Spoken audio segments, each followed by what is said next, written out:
So hello everyone and good morning सभी को। उम्मीद करता हूँ मेरी वॉइस प्रॉपर आ रही होगी सभी तक। एक बार कंफर्म कर देंगे।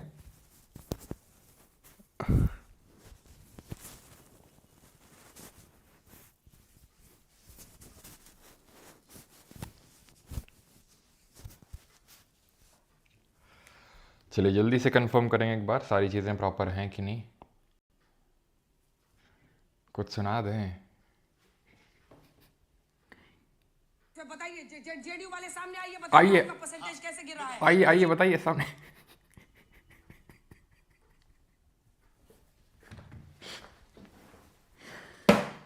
देश में क्या हो रहा है, गया तेल लेने। जेडीओ जेडीओ वाले सामने आइए आइए आइए बताइए वोट शेयर क्यों गिर रहा है। आइए इधर।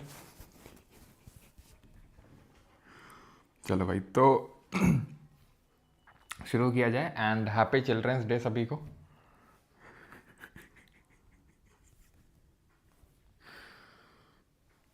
सभी को बाल दिवस की हार्दिक शुभकामनाएं।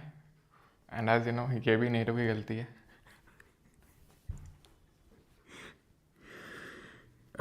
चलो भाई। खैर क्या आपको लगता है मोदी जी की गलती है? नहीं नहीं नहीं नहीं, क्या मोदी जी की गलती है? चलो भाई हैप्पी चिल्ड्रंस डे सभी को। Happy children's day. ओके। बड़े खतरनाक लोग तो हैं।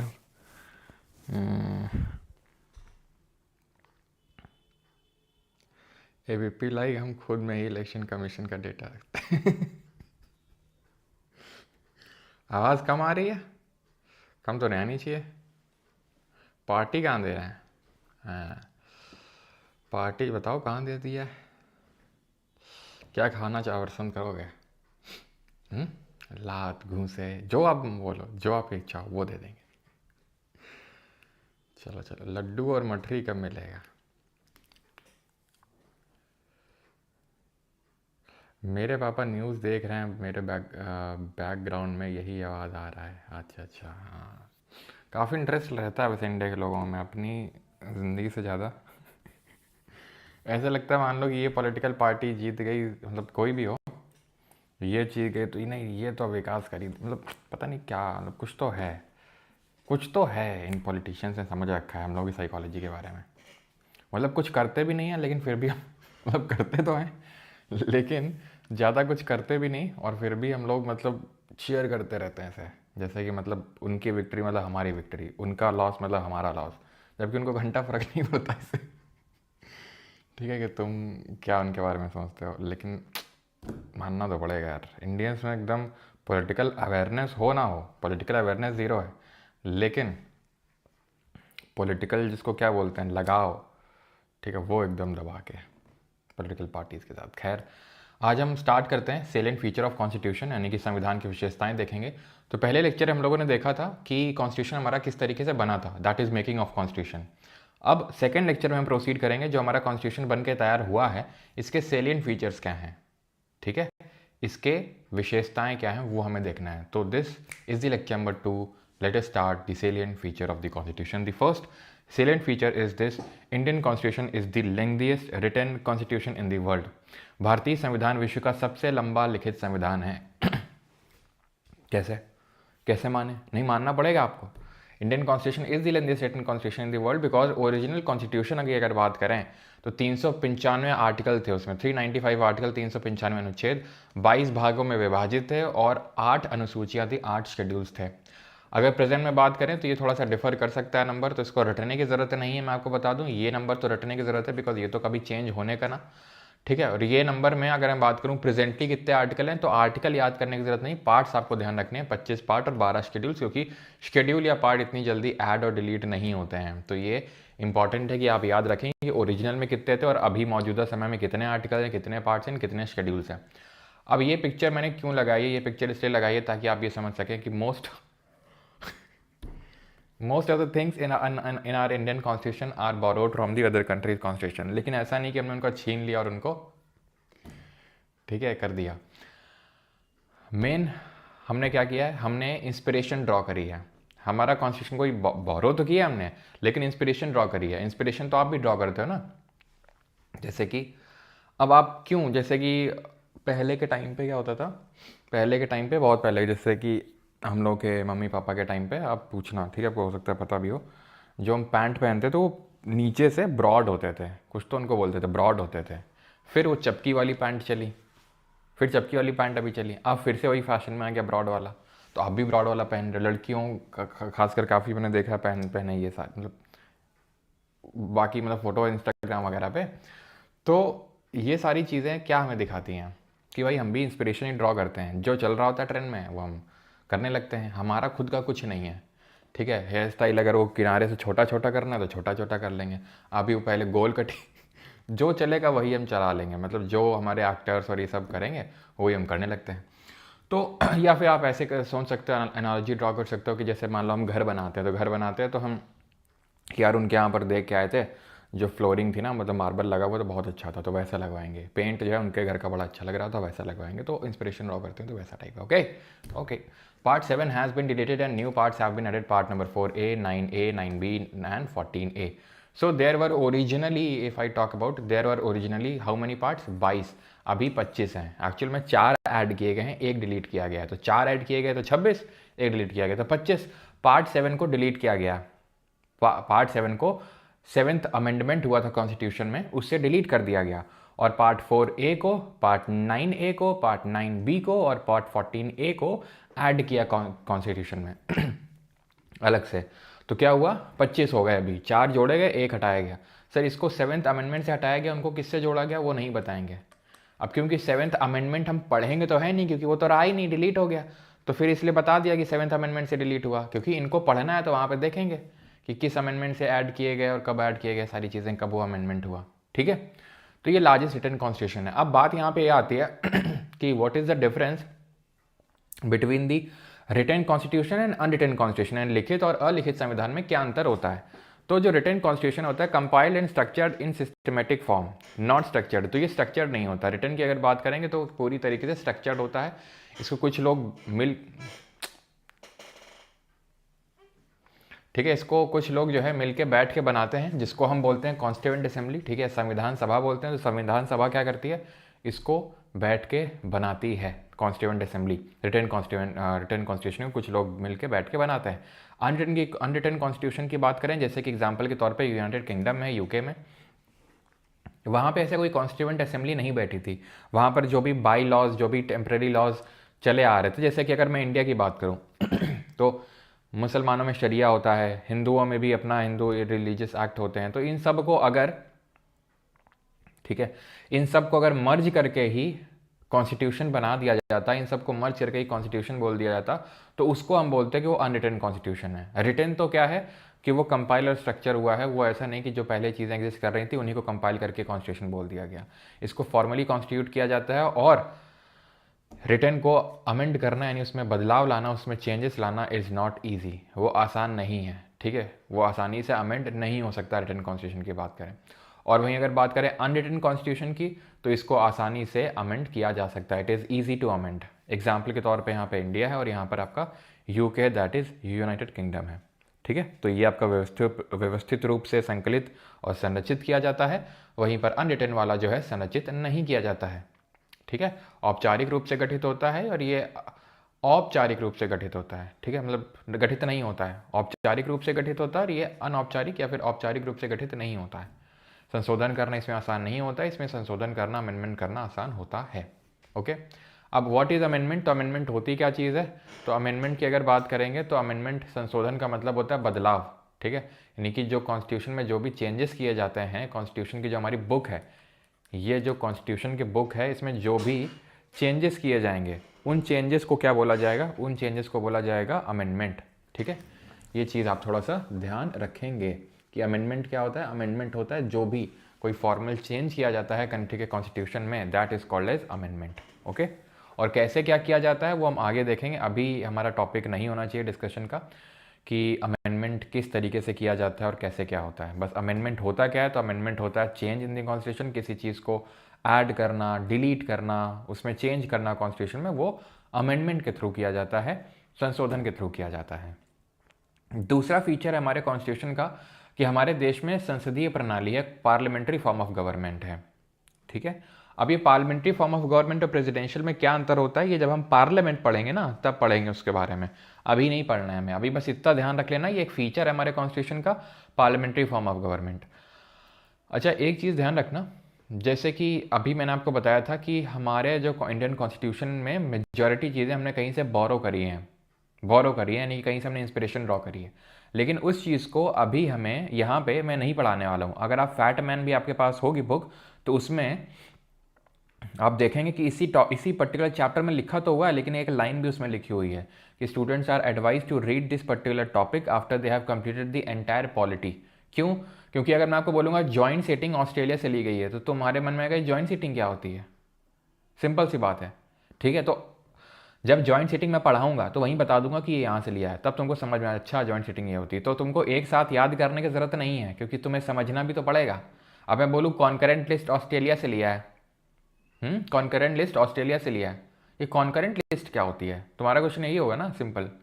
तो जब कॉन्करेंट लिस्ट पढ़ोगे, आज ही पढ़ोगे, तो वहाँ पे बताऊँगा। तो एक साथ नहीं पढ़ना होता इसको, ठीक है। वो पढ़ा दिया जाता है, बात अलग है, लेकिन ऐसा पढ़ना नहीं चाहिए।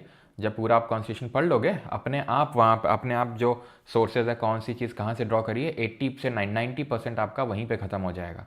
2-3 चीज़ें जो एक्स्ट्रा होंगी वो देख लेंगे बाद में, या तो देखने की ज़रूरत भी नहीं पड़ेगी, हम पूरा ही कवर कर लेंगे, ठीक है। तो पार्लियामेंट्री फॉर्म ऑफ गवर्नमेंट हमने यूके से लिया, चाहे तो लिखना चाहें अभी तो लिख सकते हैं, नहीं तो जब हम पार्लियामेंट चैप्टर पढ़ेंगे तो वहाँ देखेंगे पार्लियामेंट्री फॉर्म ऑफ गवर्नमेंट और प्रेसिडेंशियल फॉर्म ऑफ गवर्नमेंट में क्या अंतर होता है, क्या डिफरेंस होता है। तो ये हमने यूके से बोरो किया है, ओके, संसदीय प्रणाली। देन आते हैं federation with a strong centre. Now this is important, ठीक है। Federation with a strong centre, ये इंपॉर्टेंट है। ये क्या है? देखो, फेडरेशन का मतलब समझो। फेडरेशन बनता है सेंटर और स्टेट से। आपको पता है कि हमारे देश में, किसी भी देश में सेंटर तो एक ही होता है ना, केंद्र सरकार तो एक ही होती है ना, मल्टीपल तो होती नहीं है। केंद्र तो एक ही होता है, स्टेट मल्टीपल होते हैं, ठीक है। स्टेट क्या होते हैं? मल्टीपल होते हैं। जैसे कि यूपी, बिहार, तो यहाँ पर हर अलग अलग स्टेट गवर्नमेंट है। जैसे बिहार में आज बनेगी नई गवर्नमेंट, ठीक है, या फिर पुरानी वाली जो भी। तो इनके, इसको क्या बोलते हैं, इनके बीच में जो शक्तियों का बंटवारा है, ठीक है, उसको हम क्या बोलते हैं? उसको हम बोलते हैं फेडरेशन, ठीक। अब क्वेश्चन यहाँ पे दो तरीके से बनता है, ठीक है। क्वेश्चन यहाँ पे दो तरीके से बनता है, लेकिन पहले हम ये समझ लेते हैं। This refers to the existence of more than one level of government in the country. Federalism का मतलब ये होता है कि एक से ज़्यादा लेवल ऑफ गवर्नमेंट एग्जिस्ट कर रही है। जैसे भारत में त्रिस्तरीय सरकार मौजूद है, 3 टियर गवर्नमेंट स्ट्रक्चर है, जिसमें कि एक केंद्र है, ठीक है, फिर हमारे राज्य सरकारें हैं नीचे, उसके नीचे हैं लोकल बॉडीज यानी कि स्थानीय निकाय, जिसमें कि पंचायत और नगर पालिका आती हैं। Under federalism, the states are not merely agents of federal government, but they derive their authority from the constitution itself. यानी कि जो राज्य होते हैं ये एजेंट नहीं होते हैं सेंट्रल गवर्नमेंट के, ये अपनी अथॉरिटी खुद डिराइव करते हैं कॉन्स्टिट्यूशन से। क्यों? क्योंकि कॉन्स्टिट्यूशन में खुद इनकी अलग अलग पावर्स लिखी हुई हैं। कॉन्स्टिट्यूशन में खुद लिखा हुआ है कि अपनी सरकार बनाएंगे, अपने हिसाब से किस तरीके से सरकार बनेगी, चलेगी, वो सारी चीज़ें लिखी हुई हैं। तो ऐसा नहीं है कि इनके रहमो करम में स्टेट गवर्नमेंट पल रही है सेंटर के, उनकी वो खुद अपनी अथॉरिटी को डिराइव करते हैं कॉन्स्टिट्यूशन में। तो हम ये बोल सकते हैं कि हमारे कॉन्स्टिट्यूशन ने दोनों को पावर दे के रखी है, सेंटर को भी पावर दी है और जितने हमारे स्टेट हैं उनको भी पावर दे के रखी है। ये बात करूं अगर लोकल बॉडीज की, तो ओरिजिनली ये कॉन्स्टिट्यूशन में नहीं थे, यानी कि ओरिजिनली कॉन्स्टिट्यूशनल रिकग्निशन नहीं मिल रखा था लोकल बॉडीज को, पंचायत और नगर पालिका को। वो तो 1992 में, 1992 में जाके जब हम पंचायत और नगर पालिका पढ़ेंगे तो वहां जानेंगे कि तब जाके लोकल बॉडीज करके भी कुछ बनाया गया। लेकिन अभी लोकल बॉडीज को आप छोड़ दो पूरा, अभी फोकस करो सेंटर और स्टेट पे कि भाई कॉन्स्टिट्यूशन ने सेंटर को भी पावर दे रखी है और स्टेट्स को भी पावर दे रखी है कि सेंटर भी गवर्नमेंट बनाओ, तुम्हारी ये पावर है, स्टेट तुम भी गवर्नमेंट बनाओ, तुम ये पावर है तुम्हारी। लेकिन है क्या, इंडिया का जो फेडरेशन है उस पे, उसको क्वाजाई फेडरल बोलते हैं, उसको कोऑपरेटिव फेडरलिज्म, तो कहीं बार्गेनिंग फेडरलिज्म बोलता है, तो किसी ने federation with a centralising tendency बोला इसको। क्यों ऐसा बोला? क्योंकि जो हमारा फेडरेशन है, ध्यान से समझते रहना बेटा, रिपीट नहीं करूंगा ये सोचोगे वंस मोर कि तुम्हारा एक ध्यान तुम्हारा बिहार चुनाव में है और एक इधर है, ना ऐसे चल नहीं पाएगा, ठीक है। फोकस कर लेना यहाँ पे, क्योंकि ये फिर दिक्कत होती है इसमें लोगों को कि कौन सा फेडरल फीचर और कौन सा सेंट्री फीचर। तो ध्यान से सुनना। तो फेडरेशन जो है तो कॉन्स्टिट्यूशन ने सेंटर को भी पावर दे के रखी, स्टेट को भी पावर दे रखी है। लेकिन मैंने क्या बोला, मैंने ये बोला कि कुछ लोगों ने ये कमेंट्री करी इंडिया के फेडरेशन पे कि वो क्वाज़ाई फेडरल है, वो कोऑपरेटिव फेडरलिज्म है, वो बार्गेनिंग फेडरलिज्म है। इंडिया का फेडरेशन जो है उसमें सेंट्रलाइजिंग टेंडेंसी देखने को मिलती है, ऐसा आइवर जेनिंग्स ने बोला। ऐसा क्यों बोला? क्योंकि जो हमारा फेडरेशन है, फेडरेशन समझ गए, सेंटर और स्टेट्स के बीच में शक्तियों का बंटवारा, ठीक। कॉन्स्टिट्यूशन ने दोनों को पावर दी रखी है, लेकिन कॉन्स्टिट्यूशन ने सेंटर को ज़्यादा पावर दी है। वो कैसे? वो ऐसे है कि कल को अगर आपातकाल लग जाए, नेशनल इमरजेंसी, कल को अगर आपातकाल घोषित हो जाए, इमरजेंसी डिक्लेयर हो जाए, तो उस केस में सेंटर गवर्नमेंट को पूरी अथॉरिटी मिल जाती है स्टेट्स गवर्नमेंट के ऊपर। इवन वो उनके लिए कानून भी बना सकते हैं, ठीक है। अगर राष्ट्रपति शासन लग जाए तो पूरा सेंटर का कंट्रोल स्टेट पे आ जाता है, ठीक है। यहाँ तक कि जो राज्यपाल की नियुक्ति होती है, जो एक राज्य का मुखिया होता है, एक राज्य का हेड होता है, वो भी अपॉइंट कौन करता है? वो भी अपॉइंट सेंटर करता है। तो इससे हमें ये समझ में आ रहा है कि सेंटर और स्टेट के बीच में पावर्स का डिवीजन तो है, लेकिन सेंटर को ज़्यादा पावर्स मिल रखी हैं, सेंटर को ज़्यादा पावर मिल रखी हैं। इसीलिए इन लोगों ने बोला क्वाज़ाई फेडरल। क्वाज़ाई फेडरल मतलब वो फेडरल जो पूरा फेडरल नहीं है, थोड़ा फेडरल है, लेकिन थोड़ा सेंटर को पावर ज़्यादा मिल रखी है। ये बोला था केसी वियरे ने, याद रखना है। कोऑपरेट करना पड़ता है यहाँ पर सेंटर और स्टेट को फेडरलिज्म में। इस फेडरलिज्म में, संघवाद में, दोनों को एक दूसरे की सहायता करनी पड़ती है, ऐसा ग्रैनविल ऑस्टिन ने बोला था। बार्गेनिंग फेडरलिज्म, सौदेबाजी संघवाद, बार्गेन करना पड़ता है। कैसे? कि इसमें हम लेजिस्लेट कर सकते हैं, उसमें तुम लेजिस्लेट कर सकते हो, इस तरीके से बार्गेनिंग चलती है, ऐसा मॉरिस जोन्स का कहना था। ये मॉरिस जोन्स का मिडलर ज़्यादा नहीं लग रहा आपको? फेडरलिज्म विद सेंट्रलाइजिंग टेंडेंसी, यानी फेडरलिज्म है, पावर का डिवीजन है, लेकिन सेंट्रलाइजिंग टेंडेंसी है, सेंटर के पास ज़्यादा पावर है, ऐसा आइवर जेनिंग्स का कहना था। ये सब मतलब पॉलिटिकल फिगर्स थे अपने अपने देश के, ठीक है, पॉलिटिक अच्छी मतलब एडवोकेट, लॉयर, इस तरीके के, ठीक है। तो इन लोगों ने कमेंट्री करी थी इंडिया के फेडरलिज्म पे। तो ये चीज़ थोड़ा सा आपको ध्यान रखना है, ठीक है, किसने क्या कमेंट्री करी। अब एक सवाल बनता है कि कौन सा फेडरल फीचर है और कौन सा यूनिटरी फीचर है। क्यों? क्योंकि अभी मैंने आपको बताया कि स्टेट को पावर दी तो गई है, स्टेट्स को पावर दी तो गई है, लेकिन सेंटर के पास कहीं कहीं पे ज़्यादा पावर्स हैं। तो जहाँ जहाँ पावर दी गई है स्टेट को, उसको बोलते हैं फेडरल फीचर, और जहाँ जहाँ पावर नहीं दी गई है स्टेट को, उसको बोलते हैं यूनिटरी फीचर। जहाँ शक्ति दी गई है राज्य को, संघीय विशेषता, और जहाँ पर नहीं दी गई है या केंद्र के पास ज़्यादा पावर है, वहाँ एकात्मक विशेषता। मैं आपको एनालॉजी ड्रॉ करके समझाता हूँ, तब आपको समझ में आएगा। अभी हो सकता है कि आपको समझना है क्या है ना, ऐसे समझो। आज चिल्ड्रंस डे स्पेशल दे देता हूँ मैं आपको एग्जाम्पल। तो ऐसे समझ लो कि ये घर है, ठीक है, ये तुम्हारे मम्मी पापा हैं, ठीक है, ये तुम्हारे मम्मी पापा हैं, और तुम हो भाई बहन कितने हैं? मान लेते हैं 3 4 भाई बहन हो। ये एक रूम है, ये एक रूम है, ये एक रूम है, ये एक रूम है। तुम 4 भाई बहन हो, तुम्हारे ये अलग अलग रूम है। तुमको खूब ऑटोनमी है कि तुम जो चाहो वो करो अपने रूम में, ठीक है, जो चाहो वो अपने रूम में करो, जब उठना है, जब सोना है, जो करना है वो करो अपने रूम पे। लेकिन कहीं कहीं क्या है, पैसे मांगने तुम्हें मम्मी पापा से ही जाना पड़ेगा। घर से बाहर निकलना है कि नहीं, वो तुम्हें मम्मी पापा से पूछने जाना पड़ेगा। कुछ और अगर बड़े डिसीजन लेने, मम्मी पापा पूछना पड़ेगा। कुछ इमरजेंसी सिचुएशन आ गई कि भाई तुम्हारी हालत ख़राब हो गई, तुम्हारी हेल्थ, तुम्हें बुखार आ गया, तुम्हारा एक्सीडेंट हो गया, तो वो तुम्हारे रूम में आके आ सकते हैं, तुम्हारी प्राइवेसी को वो कर सकते हैं कि भाई, क्योंकि उनका काम है तुम्हारी देख रेख करना। एग्जैक्टली यही काम है ये सेंटर और ये सब। Exactly sir, exactly. आप ये समझो, मैंने बेस्ट एनालॉजी ड्रॉ करके आपको समझाया है। जो हेल्थ वाला भी एग्जांपल दिया ना, ये प्रेसिडेंट रूल जब पढ़ाऊंगा तब वहाँ समझ में आएगा। जब स्टेट की हेल्थ ख़राब होती है कि वहाँ की कॉन्स्टिट्यूशनल मशीनरी का ब्रेकडाउन होता है, तो सेंटर जो है पावर में आ जाता है, सेंटर कंट्रोल ले लेता है स्टेट का, ठीक है। सेंटर जो होता है वो डायरेक्शन देता है स्टेट को कुछ मैटर्स पे। तो इस तरीके ये समझो। तो ये समझ में आया आपको कि यानी पावर है स्टेट के पास, जैसे कि लिखित संविधान है, जैसे ऐसे समझ लो बाईकैमरलिज्म है, द्विसदनीय विधानमंडल है। तो एक हमारा लोकसभा भी और एक राज्यसभा भी है, ठीक। राज्यसभा में कहाँ से लोग आते हैं? राज्यसभा में जो राज्य के लोग हैं वो इनडायरेक्टली भेजते हैं सेंटर में। अभी बताओ मुझे, तुम इतना तो तुमको पता होगा, ठीक है, कि सेंटर में केंद्र की अगर मैं जब बात करूं तो केंद्र में लोकसभा और राज्यसभा होता है कि नहीं होता? तो राज्यसभा में लोग राज्यों से ही तो आ रहे हैं। जो राज्य की विधानसभाएं हैं, जो राज्य की विधानसभाएं हैं, लेजिस्लेटिव असेंबली हैं, वही तो भेज रही हैं, वही तो भेज रही हैं। तो एक तरीके से राज्यों का रिप्रेजेंटेशन मिल रखा है सेंटर में, तो ये फेडरल फीचर होगा।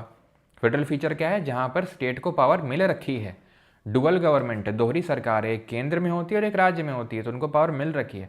न्यायपालिका स्वतंत्र है, तो न्यायपालिका स्वतंत्र है यानी कि वो डिपेंडेंट नहीं है, क्योंकि अगर डिपेंडेंट होती तो केंद्र का उस पर कंट्रोल होता, तो इंडिपेंडेंट है, तो इसलिए वो फेडरल फीचर है। संविधान हमारा लिखित है, इसलिए वो रिजिड है, उसको इतना देखो। अब हमारा संविधान भी ना, जैसे कि हमारा फेडरल फीचर है, कम प्योर फेडरल नहीं है, सेंटर को पावर ज़्यादा मिल रखी है। इसी तरह हमारा संविधान ना तो प्योर रिजिड है और ना प्योर फ्लेक्सिबल है, यानी कि कुछ ऐसी चीज़ें हैं जो आसानी से संशोधित नहीं हो सकती हैं और कुछ ऐसी चीज़ें हैं जो आसानी से संशोधित हो सकती हैं। तो रिजिडिटी ऑफ कॉन्स्टिट्यूशन यानी वो पार्ट ऑफ कॉन्स्टिट्यूशन, संविधान का वो भाग जो आसानी से संशोधित नहीं हो सकता है, वो फेडरल फीचर में आएगा। और जो आसानी से संशोधित हो सकता है यानी कि flexibility of constitution, flexible part of the constitution, flexibility of the constitution, ठीक है, ये आपका यूनिटरी फीचर में आएगा। क्यों यूनिटरी में आएगा? क्योंकि आसानी से अमेंड करके, अमेंड कौन करता है वो हम आगे देखेंगे। संविधान में कोई भी बदलाव वो सिर्फ केंद्र ही कर सकता है, राज्य का बहुत ही लिमिटेड रोल होता है, वो भी कहीं कहीं पे। तो करता कौन है संशोधन? केंद्र। तो अगर इसको रिजिड ना रखा गया, ठीक है, तो सब कुछ अमेंड कर देगा केंद्र अपने फेवर में। तो जो फ्लेक्सिबल पार्ट है उसको तो यूनिटरी फीचर बोलेंगे, लेकिन रिजिड पार्ट को फेडरल फीचर बोलेंगे। संविधान की सर्वोच्चता यानी supremacy of the constitution, constitution हमारा सुप्रीम है, सर्वोच्च है, तो वो भी आपका फेडरल फीचर में आएगा। अब यूनिटरी में क्या आता है? एक ही संविधान है, एक ना होता तो दो होता। जैसे मान लो एक ही घर है और एक ही रूम है, उसी में सबको रहना है, उसी में सबको रहना है, क्योंकि मम्मी पापा तो बहुत हैं घर के, तो मम्मी पापा के वही मम्मी पापा की चलेगी। जब वो उठेंगे तब उठना पड़ेगा, जब सोएंगे तब सोना पड़ेगा, जब बोलेंगे पढ़ो तो पढ़ना पड़ेगा। कुछ अलग से कर भी नहीं सकते हैं, कुछ अलग की और जो गतिविधियाँ होती हैं जो अपने रूम में कर पाते हैं, वो गतिविधियाँ हम नहीं कर पाएंगे। तो सिंगल है, सिंगल सिटीजनशिप है, एकल नागरिकता। एकल ना होती तो राज्यों की भी एक नागरिकता होती, जो कि नहीं है। जुडिशरी इंटीग्रेटेड है, यानी कि ऐसा नहीं कि हाई कोर्ट की जो मन मर्जी वो करेंगे ना, सुप्रीम कोर्ट ने अगर कुछ बोला है तो हाई कोर्ट को मानना पड़ेगा, ठीक है। इंटीग्रेटेड जुडिशरी है। अखिल भारतीय सेवाएं हैं, ऑल इंडिया सर्विसेज हैं, जो अनुच्छेद 312 में लिखी हुई हैं, जिसमें 3 आती हैं Indian administrative service, IAS officer, Indian police service और IFS that is Indian forest service. Foreign नहीं, फॉरेस्ट, जंगल। तो ये अब ये क्यों यूनिटरी फीचर हैं? क्योंकि इनकी नियुक्ति सब कुछ अपॉइंटमेंट, सब ट्रेनिंग वगैरह डिपार्टमेंट ऑफ पर्सनल ट्रेनिंग ये सब करता है, लेकिन इनकी नियुक्ति कहाँ पे जाके होती है? इनकी नियुक्ति अपॉइंटमेंट होती है जाके स्टेट में। तो कर कौन रहा है सब कुछ? इनकी सब अपॉइंटमेंट सिलेक्शन कौन करवा रहा है? केंद्र करवा रहा है, लेकिन इनकी जाके कहाँ पे सर्व कर रहे हैं? स्टेट में कर रहे हैं ये। इमरजेंसी प्रोविजन हो गया और appointment of governors by centre, जो राज्यपालों की नियुक्ति करता है केंद्र, क्योंकि राज्यपाल एक राज्य का मुखिया होता है, तो राज्य का मुखिया कायदे से राज्य को चुनना चाहिए, लेकिन भेज कौन रहा है? केंद्र भेज रहा है। तो ये भी आपका यूनिटरी फीचर आएगा, और ये हमने कनाडा से लिया है। कहाँ से लिया? कनाडा से। फिर ठीक है, governor, appointment of governor by centre. Even जो हमने ये लिया ना, federation with a strong centre, ये फेडरेशन विद स्ट्रॉन्ग सेंटर है ना, ये हमने कनाडा से बोरो किया है। अब किसी कोई डाउट हो तो पूछो। What is single citizenship? जब सिटीजनशिप पढ़ाऊंगा तो वहाँ डिटेल में बताऊंगा एकल नागरिकता क्या होती है। अभी के लिए समझ लो कि सबके पास भारत की नागरिकता है। यूएसए में जैसे यूएसए में डुअल सिटीजनशिप चलती है, तो वहाँ पर आप यूएस के तो नागरिक हो ही, प्लस जिस राज्य में मान लो कि जहाँ भी रह रहे हो, सैन फ्रांसिस्को वगैरह में, तो वहाँ की भी नागरिकता होती है। इट इज़ लाइक सेइंग कि भाई आपके पास भारत की नागरिकता और उत्तर प्रदेश बिहार की नागरिकता है, लेकिन भारत में ऐसा नहीं चलता है। भारत में सिर्फ आपके पास भारत की नागरिकता होती है, निवासी होते हो आप उत्तर प्रदेश या बिहार के।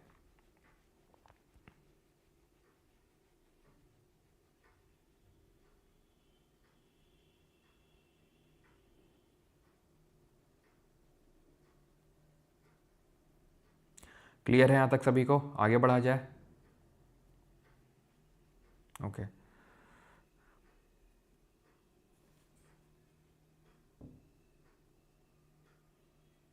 बाई कैमरलिज्म का मतलब होता है द्विसदनीय विधानमंडल यानी लोकसभा और राज्यसभा।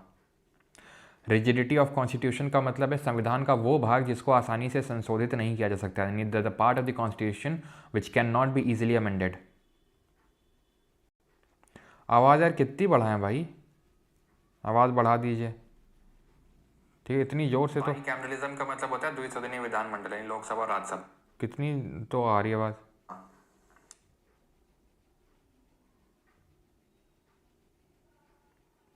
ठीक है, दोहरी सरकार। चलो भाई, तो अभी आते हैं चौथे वाले पे, and that is separation of power. ठीक है, सेपरेशन ऑफ पावर पे आते हैं। अभी शुरू किया जाए। शक्तियों का पृथक्करण या शक्तियों का बंटवारा हम बोल सकते हैं। ठीक है, शक्तियों का बंटवारा। ओके, चलो, तो शक्तियों का बंटवारा का मतलब क्या है? देखो, there are 3 organs of government, यानी सरकार के 3 अंग होते हैं। कौन कौन से? विधायिका, कार्यपालिका, न्यायपालिका, legislature, executive and judiciary. Legislature का काम होता है कानून बनाने का। लेजिस्लेचर क्या होता है? लेजिस्लेचर होता है केंद्र में लोकसभा, राज्यसभा, ये केंद्र के लेजिस्लेचर हैं, विधायिका हैं, ये जो कानून बनाते हैं। कानून अगर बनाना होता है तो उसको लोकसभा राज्यसभा दोनों से पास करना होता है, विधेयक को, बिल को, तब वो जाके कानून बनता है। ठीक, उस कानून को लागू कौन करता है? जैसे कि कानून बनाया मोटर व्हीकल एक्ट की, अगर कोई बिना हेलमेट के दिख गया तो 1000 रुपये का चालान है। तो ये कौन लागू कर रहा है? कौन इसको एक्चुअल में लागू कर रहा है, कैरी आउट कर रहा है? तो ट्रैफिक पुलिस वाला कर रहा है। ठीक है, तो मतलब गवर्नमेंट कर रही है। ठीक है, गवर्नमेंट के लोग कर रहे हैं। तो सर ये भी तो गवर्नमेंट नहीं भाई, ये गवर्नमेंट नहीं होती है। लोकसभा राज्यसभा को गवर्नमेंट नहीं बोलते हैं। अब तुम पॉलिटी पढ़ने आ चुके हो, ठीक है, तो तुम्हें वो चाय वाली चर्चा नहीं करनी है कि ये गवर्नमेंट है। गवर्नमेंट नहीं, वो लेजिस्लेचर बोलते हैं उसको, विधायिका बोलते हैं, लोकसभा राज्यसभा। गवर्नमेंट इस लेजिस्लेचर का पार्ट है, हिस्सा है। सरकार के लोग बैठते हैं लोकसभा और राज्यसभा में, और फिर विपक्षी लोग उनसे सवाल पूछते हैं, और जब सवाल पूछते हैं तो वो क्या होते हैं? एंटी नेशनल होते हैं। ठीक है, तो एग्जीक्यूटिव की अगर बात करेंगे, कार्यपालिका की अगर बात करेंगे, तो कार्यपालिका का काम क्या होता है? जो भी कानून बना है उसको ग्राउंड लेवल पे इम्प्लीमेंट करना। सरकार, ऐसे समझ लो सरकार मोदी जी हैं और उनके जितने भी मंत्री हैं और उनके अंडर में जो भी सब है, इवन आप IAS ऑफिसर, ये सब एग्जीक्यूटिव का ही पार्ट है जो लॉ को कैरी आउट कर रहे हैं। कई बार आपने देखा होगा आजकल वीडियो आते रहते हैं, जज ने PCS ऑफिसर, IAS ऑफिसर को, SDM DM को बुला के हड़का दिया वहीं पे। क्यों? कि भाई तुम कानून को सिखाओगे, तो हमें बताओगे कि लॉ क्या होता है और कैसे क्या होता है। तो कार्यपालिका का काम ये होता है, एक तो कानून का निरीक्षण करना, मूल्यांकन करना कि जो विधायिका ने कानून बनाया है वो सही है भी या नहीं है, और फिर सही तरीके से उसको लागू भी किया जा रहा है कि नहीं किया जा रहा है, कि मन मर्जी तरीके से पुलिस झंडे मार रही है, जो मना रहा है वो कर रही है। तो जुडिशरी का काम 2 है, एक तो कानून को भी चेक करना कि कानून सही है कि नहीं है, और सही तरीके से बना है कि नहीं बना है, और दूसरा कि सही तरीके से लागू हो रहा है कि नहीं हो रहा है। 1000 रुपये अगर चला है, ठीक है, चालान, तो ऐसा तो नहीं कि वो 5000 रुपये ले रहा है, घूस ले रहा है। तो वो सब जुडिशरी का काम होता है देखने का। ठीक, तो ये 3 ऑर्गन्स होते हैं किसी भी गवर्नमेंट के, किसी भी सरकार के 3 ही अंग होते हैं। अब भारत में क्या है, या फिर अगर मैं बात करूं, पहले तो मैं अमेरिका का एग्जांपल देता हूं। ठीक है, या फिर ऐसे समझ लो कि इन तीनों में सेपरेशन होना चाहिए, पृथक्करण होना चाहिए। सेपरेशन जब मैं बोलता हूं तो इसका मतलब क्या होता है? सेपरेशन का मतलब ये होता है कि अगर कानून बनाने का काम विधायिका का है तो यही कानून बनाए, ये ना बनाए, ये ना बनाए। अगर कानून को इम्प्लीमेंट करने का काम इसका है तो ये ना करे, ये ना करे। अगर ये देखने का काम कि कानून सही है कि नहीं है, सही तरीके से इम्प्लीमेंट हो रहा है कि नहीं, इसका है, तो ये और ये उस काम में दखलंदाजी ना करें। इसका मतलब होता है स्ट्रिक्ट सेपरेशन ऑफ पावर, जो कि इंडिया में नहीं है। इंडिया में सेपरेशन ऑफ पावर तो है, लेकिन स्ट्रिक्ट सेपरेशन ऑफ पावर नहीं है जैसे कि US में है। क्यों नहीं है भारत में? क्यों नहीं है भारत में? भारत में इसलिए नहीं है, पहला कारण तो अभी मैंने तुमको बता ही दिया अननोइंगली, एंड दैट वाज कि एग्जीक्यूटिव जो है वो लेजिस्लेचर का पार्ट है। समझे नहीं सर? अभी क्या बताया मैंने? मोदी जी और उनके जो मंत्रिमंडल है वो एग्जीक्यूटिव हैं, वो गवर्नमेंट है। कहाँ बैठते हैं? लोकसभा ही राज्यसभा में तो बैठते हैं, उनका अलग से तो कोई हाउस है नहीं, उनका अलग से तो कोई हाउस है नहीं, उसी में बैठते हैं। और ये क्या लेजिस्लेचर, ये बड़ा डब्बा में जो दो डब्बे दिख रहे हैं, ये क्या लेजिस्लेचर? इन्हीं में छोटे छोटे गोले बने हुए हैं, ये गवर्नमेंट है। तो executive is the part of legislature. तो जो चीज किसी का पार्ट है तो उससे अलग कैसे हो सकता है वो? Because executive is the part of legislature. समझ रहे हैं आप? यानी एग्जीक्यूटिव भी लॉ मेकिंग में इन्वॉल्व है। ठीक है, वो बात अलग है कि लॉ को इम्प्लीमेंट करने का काम एग्जीक्यूटिव का ही है और उस पर रिव्यू करने का काम जुडिशरी है। तो अच्छा, तो सर इसीलिए बोल रहे हैं क्या कि वो एग्जीक्यूटिव पार्ट है लेजिस्लेचर का, क्योंकि लोकसभा राज्यसभा में ही गवर्नमेंट के लोग बैठते हैं, तो अच्छा इसीलिए होगा। सिर्फ यही नहीं है, सिर्फ यही कारण नहीं है, और भी कारण है। जैसे कि और कारण क्या है? और कारण ये है कि कई बार ऐसा होता है कि न्यायपालिका क्या करती है, कोई कानून बनता है उसको नल एंड वॉइड कर देती है। अभी एक केस हुआ था, अब तुम समझ नहीं पाओगे उसको, तमिलनाडु वाला केस, लेकिन कई बार ऐसा होता है कि वो हम आगे देखेंगे कि जुडिशरी एग्जीक्यूटिव या लेजिस्लेचर का काम करने लगती है, उसका काम करने लगती है। जैसे कि कहीं पे इस तरीके की घटना हो जाती है जो बहुत ही सीवियर घटना होती है, न्यायपालिका तुरंत एक्शन में आती है और बोलती है कि इनको इतना मुआवजा दो या फिर इनको ये करो। तो मतलब जो काम एग्जीक्यूटिव का होना चाहिए था वो जुडिशरी करने लगती है। तो इसलिए इंडिया में स्ट्रिक्ट सेपरेशन ऑफ पावर नहीं है। सेपरेशन तो है, कानून यही बनाता है, उसको लागू यही करता है और न्याय भी यही देता है, लेकिन कई बार ये होता है ये इसके उसमें घुस जाता है, ये तो है ही इसका पार्ट। तो इसलिए हम स्ट्रिक्ट सेपरेशन ऑफ पावर नहीं बोलते हैं। इनफैक्ट हम बोल देते हैं कि इंडिया में डिवीजन ऑफ फंक्शंस है। क्या है? डिवीजन ऑफ फंक्शंस है।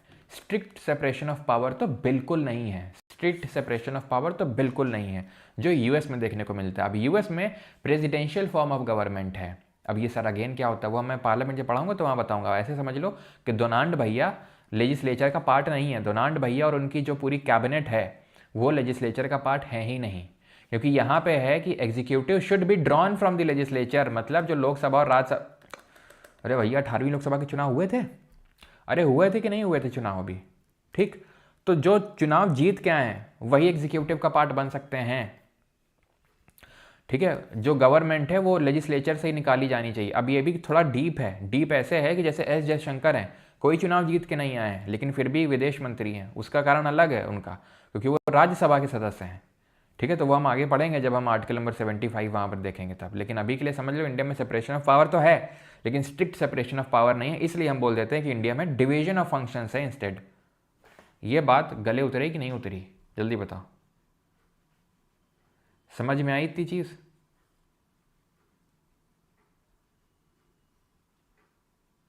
सर आपके हिसाब से कौन सा होना चाहिए इंडिया में, कौन सा क्या होना चाहिए?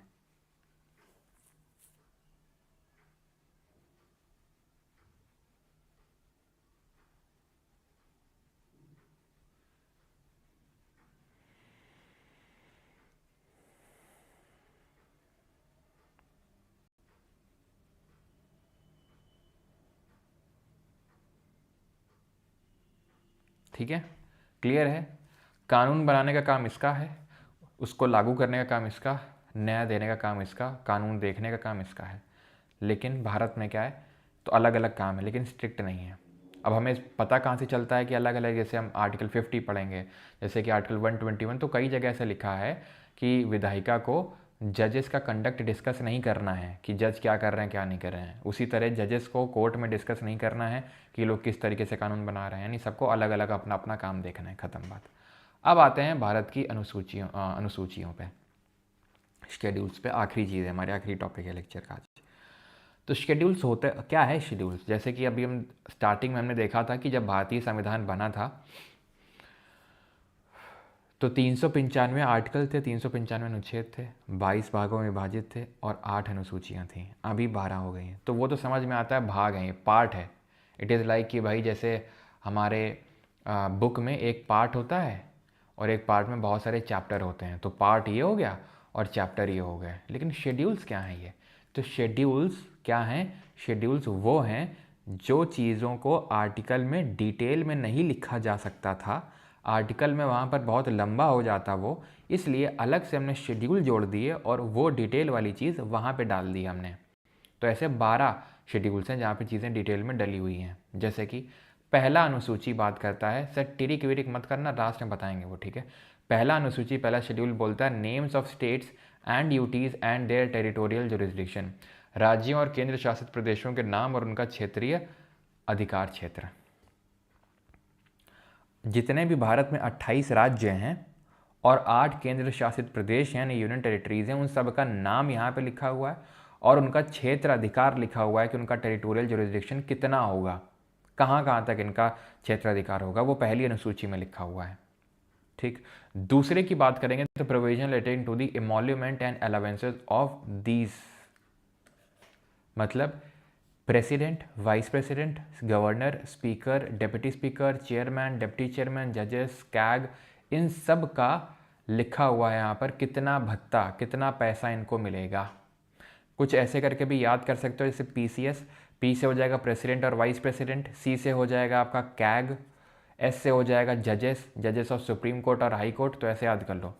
पी से याद कर लो प्रेसिडेंट और वाइस प्रेसिडेंट, सी से याद कर लो कौन, सी से याद कर लो कैग, एस से याद कर लो सुप्रीम कोर्ट और हाई कोर्ट के जजेस, ठीक है, यानी कि सुप्रीम कोर्ट और हाई कोर्ट के जो जजेस हो गया वो, और ऐसे याद कर लो स्पीकर और डिप्टी स्पीकर, चेयरमैन और डिप्टी चेयरमैन,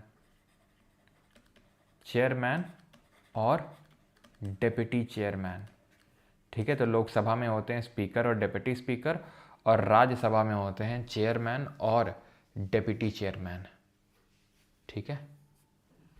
क्लियर इतनी चीज़? ओके। तो प्रेसिडेंट और वाइस प्रेसिडेंट होते हैं, कैग होता है, सुप्रीम कोर्ट हाई कोर्ट के जजेस होते हैं, स्पीकर, डिप्टी स्पीकर, चेयरमैन और डिप्टी चेयरमैन, ये सब लोग उसमें होते हैं। थर्ड में आते हैं, तीसरे वाले में लिखा हुआ है oath and affirmations of ministers, MPs, MLAs, जजेस, कैग, इन सब की ओथ और अफर्मेशन लिखी हुई है। ओथ और अफर्मेशन क्या होती है? तो ओथ वो लोग लेते हैं जो लोग आस्तिक होते हैं, अफर्मेशन वो लोग लेते हैं जो नास्तिक होते हैं, ठीक है, जो भगवान पे विश्वास नहीं रखते हैं। तो भगवान की शपथ ले रहे हैं तो ओथ, नहीं ले रहे हैं तो अफर्मेशन, ठीक है। तो इसमें किस किस की ओथ अफर्मेशन लिखी हुई? मिनिस्टर, मिनिस्टर सिर्फ केंद्र के नहीं, राज्यों के भी। ऐसे मत सोचना कि राज्यों की कोई अलग शेड्यूल्स बने होते हैं, नहीं, ठीक है। तो यूनियन स्टेट के मिनिस्टर्स जो हैं, एमपीज यानी कि सांसद, मेंबर ऑफ पार्लियामेंट, एमएलए यानी कि विधायक, MLA member of legislative assembly, जजेस, कैग। ध्यान देने वाली बात यह है कि यहाँ पर प्रेसिडेंट और वाइस प्रेसिडेंट नहीं है, यहाँ पे शेड्यूल 3 में प्रेसिडेंट और वाइस प्रेसिडेंट नहीं है, यहाँ पर राष्ट्रपति और उपराष्ट्रपति की यहाँ पर ओथ और अफर्मेशन नहीं लिखी हुई है, जो कि सेकंड शेड्यूल में मेंशन है उनके एमोल्यूमेंट और अलाउंसेस के बारे में, ठीक है। अब आते हैं शेड्यूल 4 पे, यानी चौथी अनुसूची पे, which talks about allocation of seats in Rajya Sabha. Rajya Sabha में सीटों का आवंटन दिया है कि राज्यसभा में किस हिसाब से सीटों का आवंटन होगा, किस राज्य से कितनी सीटें निकल के आएंगी, ठीक है। कल का पीडीएफ कहाँ नहीं डला है, ठीक है। तो किस राज्य से कितनी सीटें निकल के आएंगी वो यहाँ पर लिखा हुआ है। तो भारत में राज्यसभा में, वो हम राज्यसभा जब पढ़ेंगे तो वहाँ देखेंगे कि अनइक्वल डिस्ट्रीब्यूशन है, यानी कि बराबर तरीके से डिस्ट्रीब्यूशन नहीं है, सीटों का आवंटन नहीं है। तो allocation of seats in Rajya Sabha schedule 4 में दिया हुआ है, चौथी अनुसूची में। देन आते हैं 5वीं वाली पे। अब 5वीं और 6वीं जरा ध्यान से समझना। मेन जो दिक्कत होती है वो 5, 6, 7 में, और ज़्यादातर जो सवाल बनते हैं 5, 6, 7 और 8, 5, 6, 7, 8 इन्हीं से बनते हैं, 5, 6, 7, 8, ठीक। और कन्फ्यूज़न होगा 5 और 6 में, पहले ही बता दिया तुम, ताकि अगर तुम नींद के आगोश में हो या जाने वाले हो, ठीक है, ऐसा तुम्हें लग रहा है तो ना जाओ तुम, ठीक है। बॉटल कहाँ गई यार, चलो कोई नहीं, ठीक है। तो नींद के आगोश में अगर जा रहे हो तो ज़रा उठ जाओ भी। शेड्यूल 5 में लिखा हुआ है provision relating to the administration of scheduled areas and scheduled tribes of Andhra, Chhattisgarh, Maharashtra, Jharkhand, Madhya Pradesh, Gujarat, Himachal, Orissa, Rajasthan, Telangana. कितने हो गए? 10 राज्य हो गए। शेड्यूल 6 में लिखा है provision related to the administration of tribal areas of Assam, Tripura, Meghalaya, Mizoram. कितने राज्य हो गए? 4 हो गए।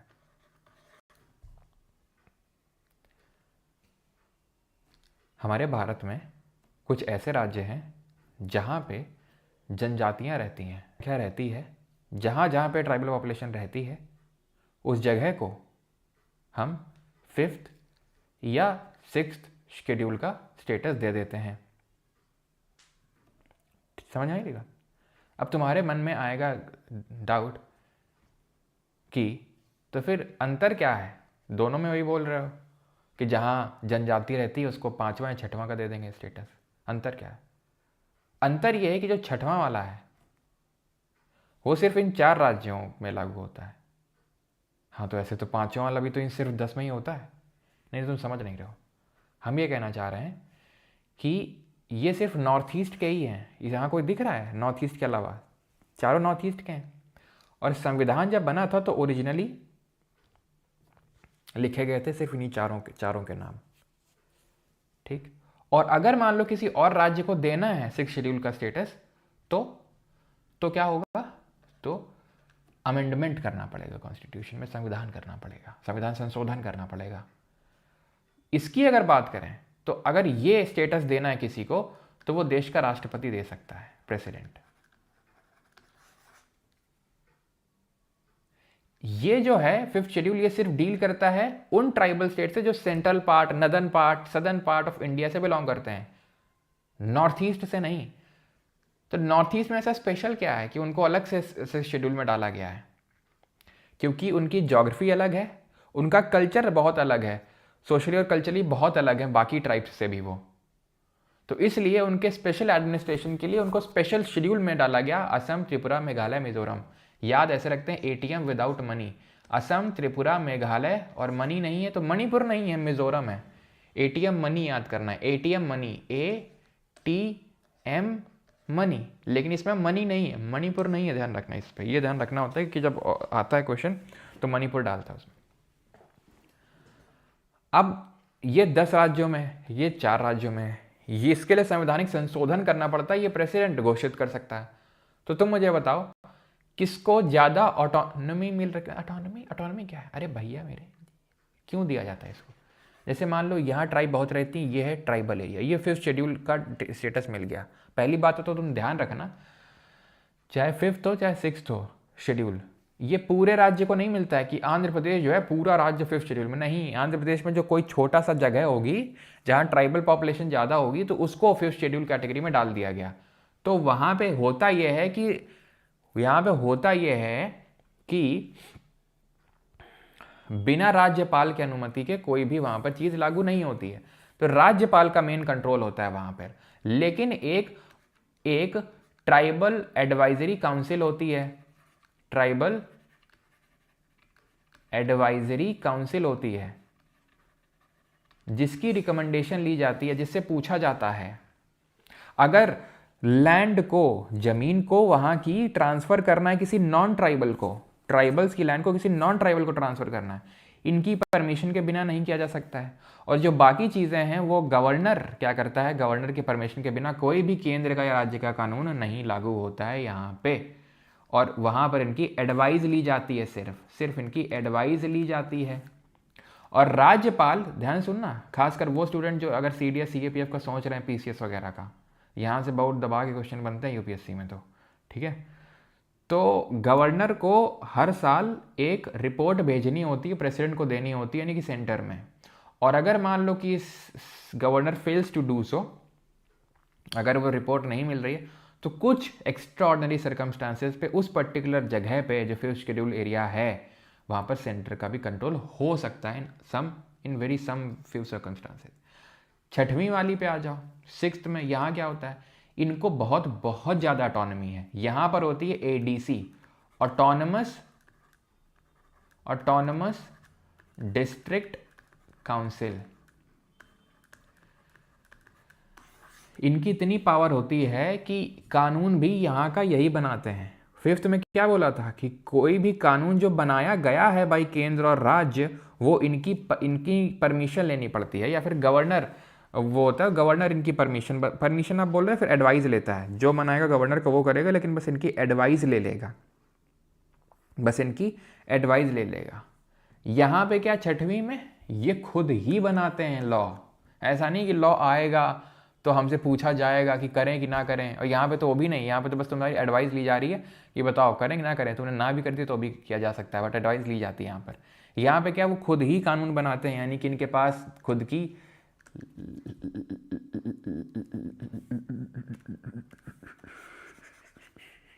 जगह की थोड़ी सी कमी को देखते हुए यहाँ पर छोटा लिखने का प्रयास किया जाएगा, ठीक है।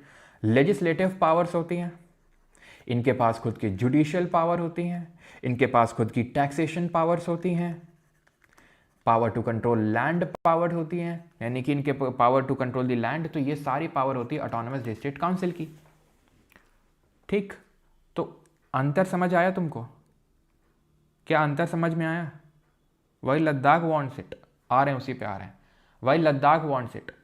तो लद्दाख के साथ क्या हुआ तुम्हें पता है? जम्मू कश्मीर स्टेट था, उसी में ही अंदर लद्दाख भी आता था। 2019 में उसको ख़त्म किया गया आर्टिकल 370 को, और JNK और लद्दाख को अलग अलग यूटी बनाया गया। लद्दाख वॉज हैप्पी कि उसको पावर्स मिलेंगी, ऑटोनमी मिलेगी। हाँ, सोनम वांगचुक यही डिमांड कर रहे हैं।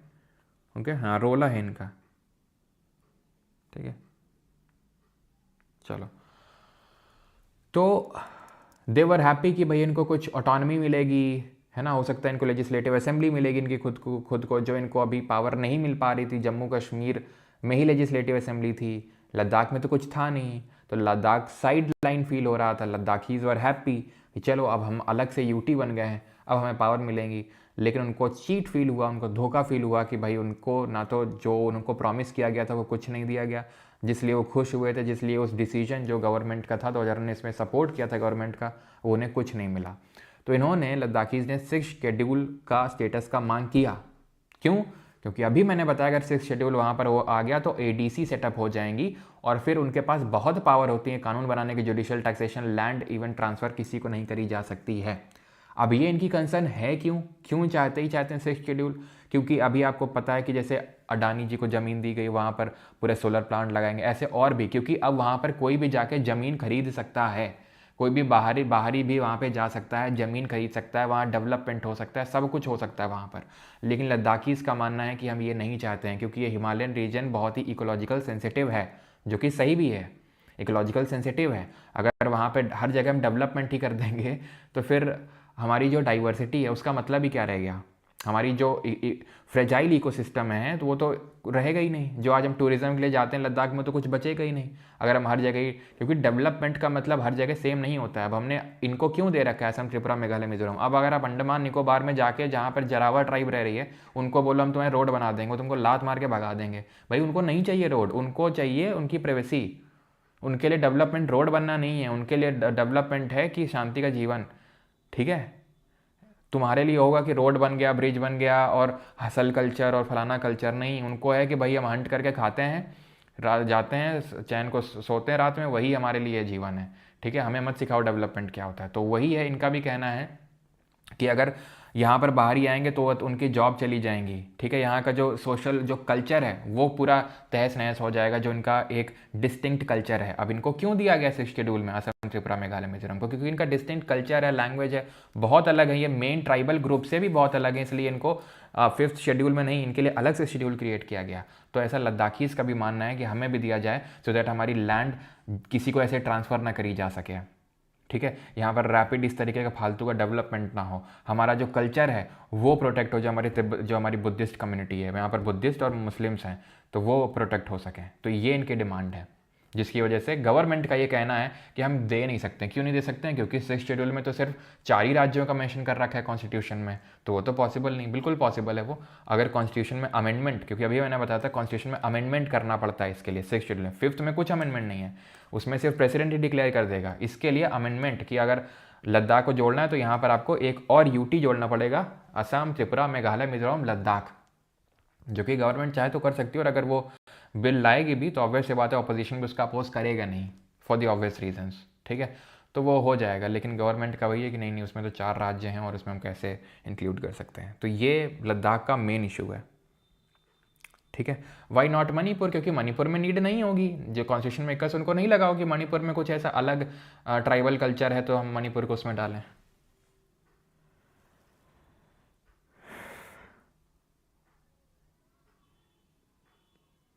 पाकिस्तान गया था ट्राइब सेव करने। I was waiting for this. Pakistan क्यों गया था सोनम वांगचुक? सोनम वांगचुक का तो ये कहना था, एक वहाँ पर कॉन्फ्रेंस हुई थी जहाँ पर सभी देश के लोग आए थे, तो उसमें मैं भी इन्वाइटेड था, और भी मतलब ये सोनम वांगचुक कहना था। आई एम नॉट सपोर्टिंग है और ना ही मेरा कोई लेना देना है, ठीक है।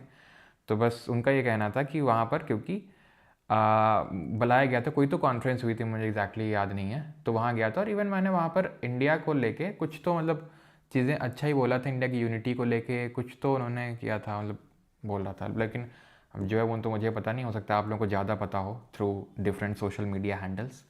पाकिस्तान क्यों गया था सोनम वांगचुक?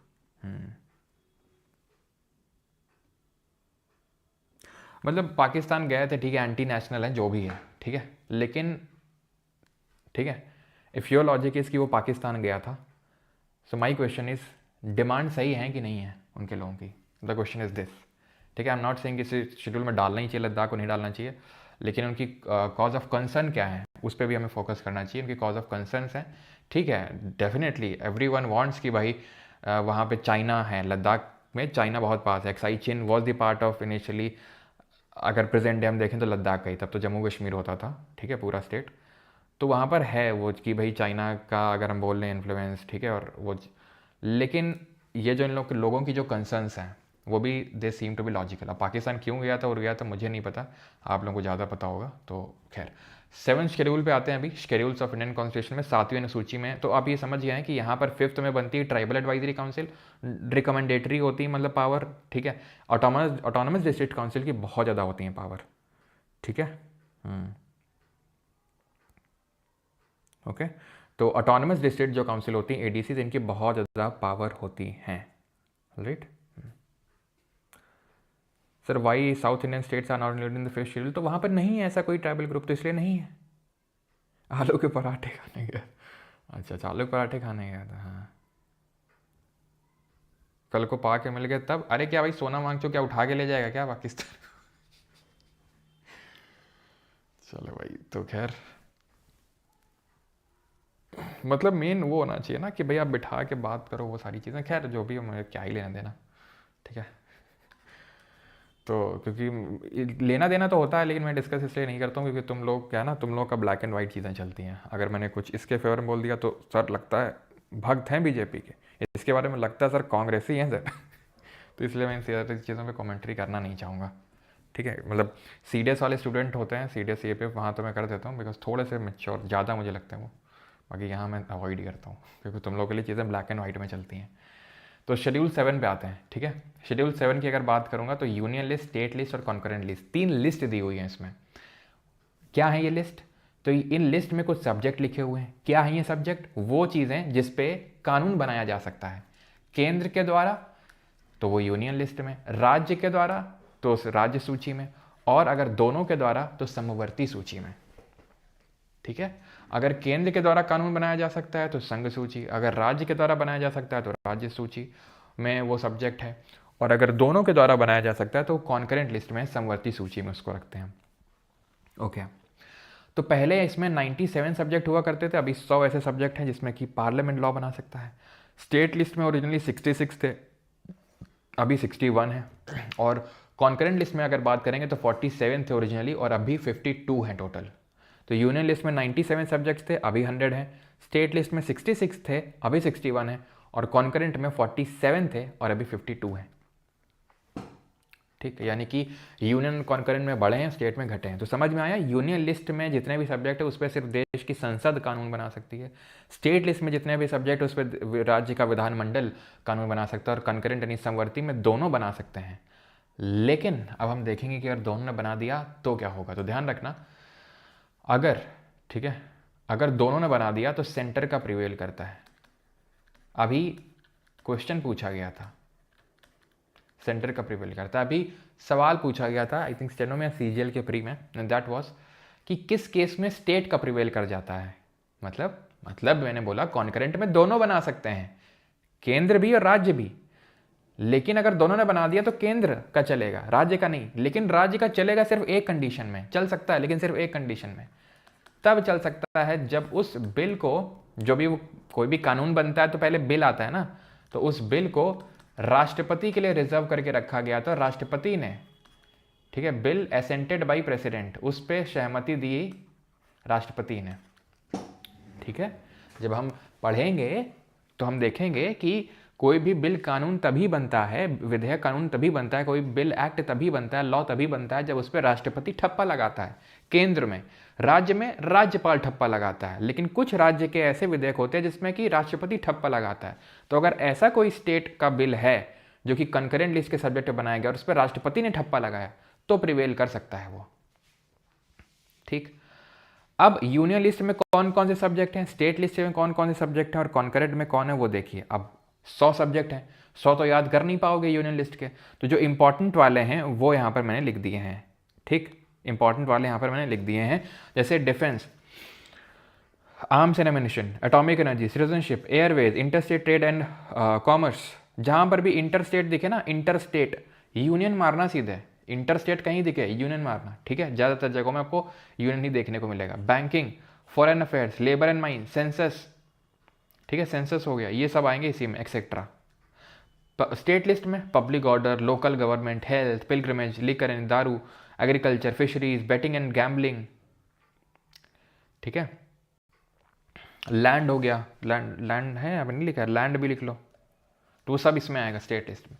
कंकरेंट में मैरिज डाइवोर्स, है ना, शादी ब्याह, कोई सुलझा पाया है तो सेंटर भी नहीं सुलझाता इसको, स्टेट भी नहीं, बोलते हैं कि यार मतलब इट इज़ लाइक कि बीच में डाल दिया है, मैरिज डाइवोर्स को कोई तो देख नहीं पाएगा, तो यूनियन के पास आएगा। तो अरे मतलब ऐसे याद कर लो, याद करने की ट्रिक है कि मैरिज एंड डाइवोर्स है, कोई सुलझा तो पाता नहीं, तो यूनियन के पास आएंगे तो उस बोल देगा स्टेट के पास जाओ, स्टेट के पास आएंगे तो यूनियन के पास जाओ, तो ऐसे मैरिज डाइवोर्स बीच में रख दिया। इंसॉल्वेंसी इन बैंक्रप्सी का मतलब होता है जैसे कोई दिवालिया हो गया है, कोई लोन नहीं भर पा रहा है, तो उसको लेके जो सारी चीज़ें होती हैं। ट्रेड एंड लेबर होता है, इलेक्ट्रिसिटी हो गया, एजुकेशन हो गया, वेट्स एंड मेजर्स हो गया, सब इसमें आते हैं आपके। और एक्सेट्रा सब में लिखा हुआ है, मतलब इतना ही नहीं है क्योंकि यूनियन लिस्ट में 100 है, इसमें स्टेट में 61 हैं और कॉन्करेंट में 52 हैं, तो सब तो रट नहीं पाओगे। तो फिर सर यही वाले याद करने हैं क्या? देखो यहाँ पर मैंने इंपॉर्टेंट वाले तो लिखे हैं, लेकिन ऐसा नहीं कि इससे बाहर जाएगा नहीं। तो एक चीज़ याद रखो एंड दैट इज़ कि यूनियन लिस्ट में वो वाले सब्जेक्ट हैं which are kind of concern with the national security, ठीक है, concern with national security, foreign affairs,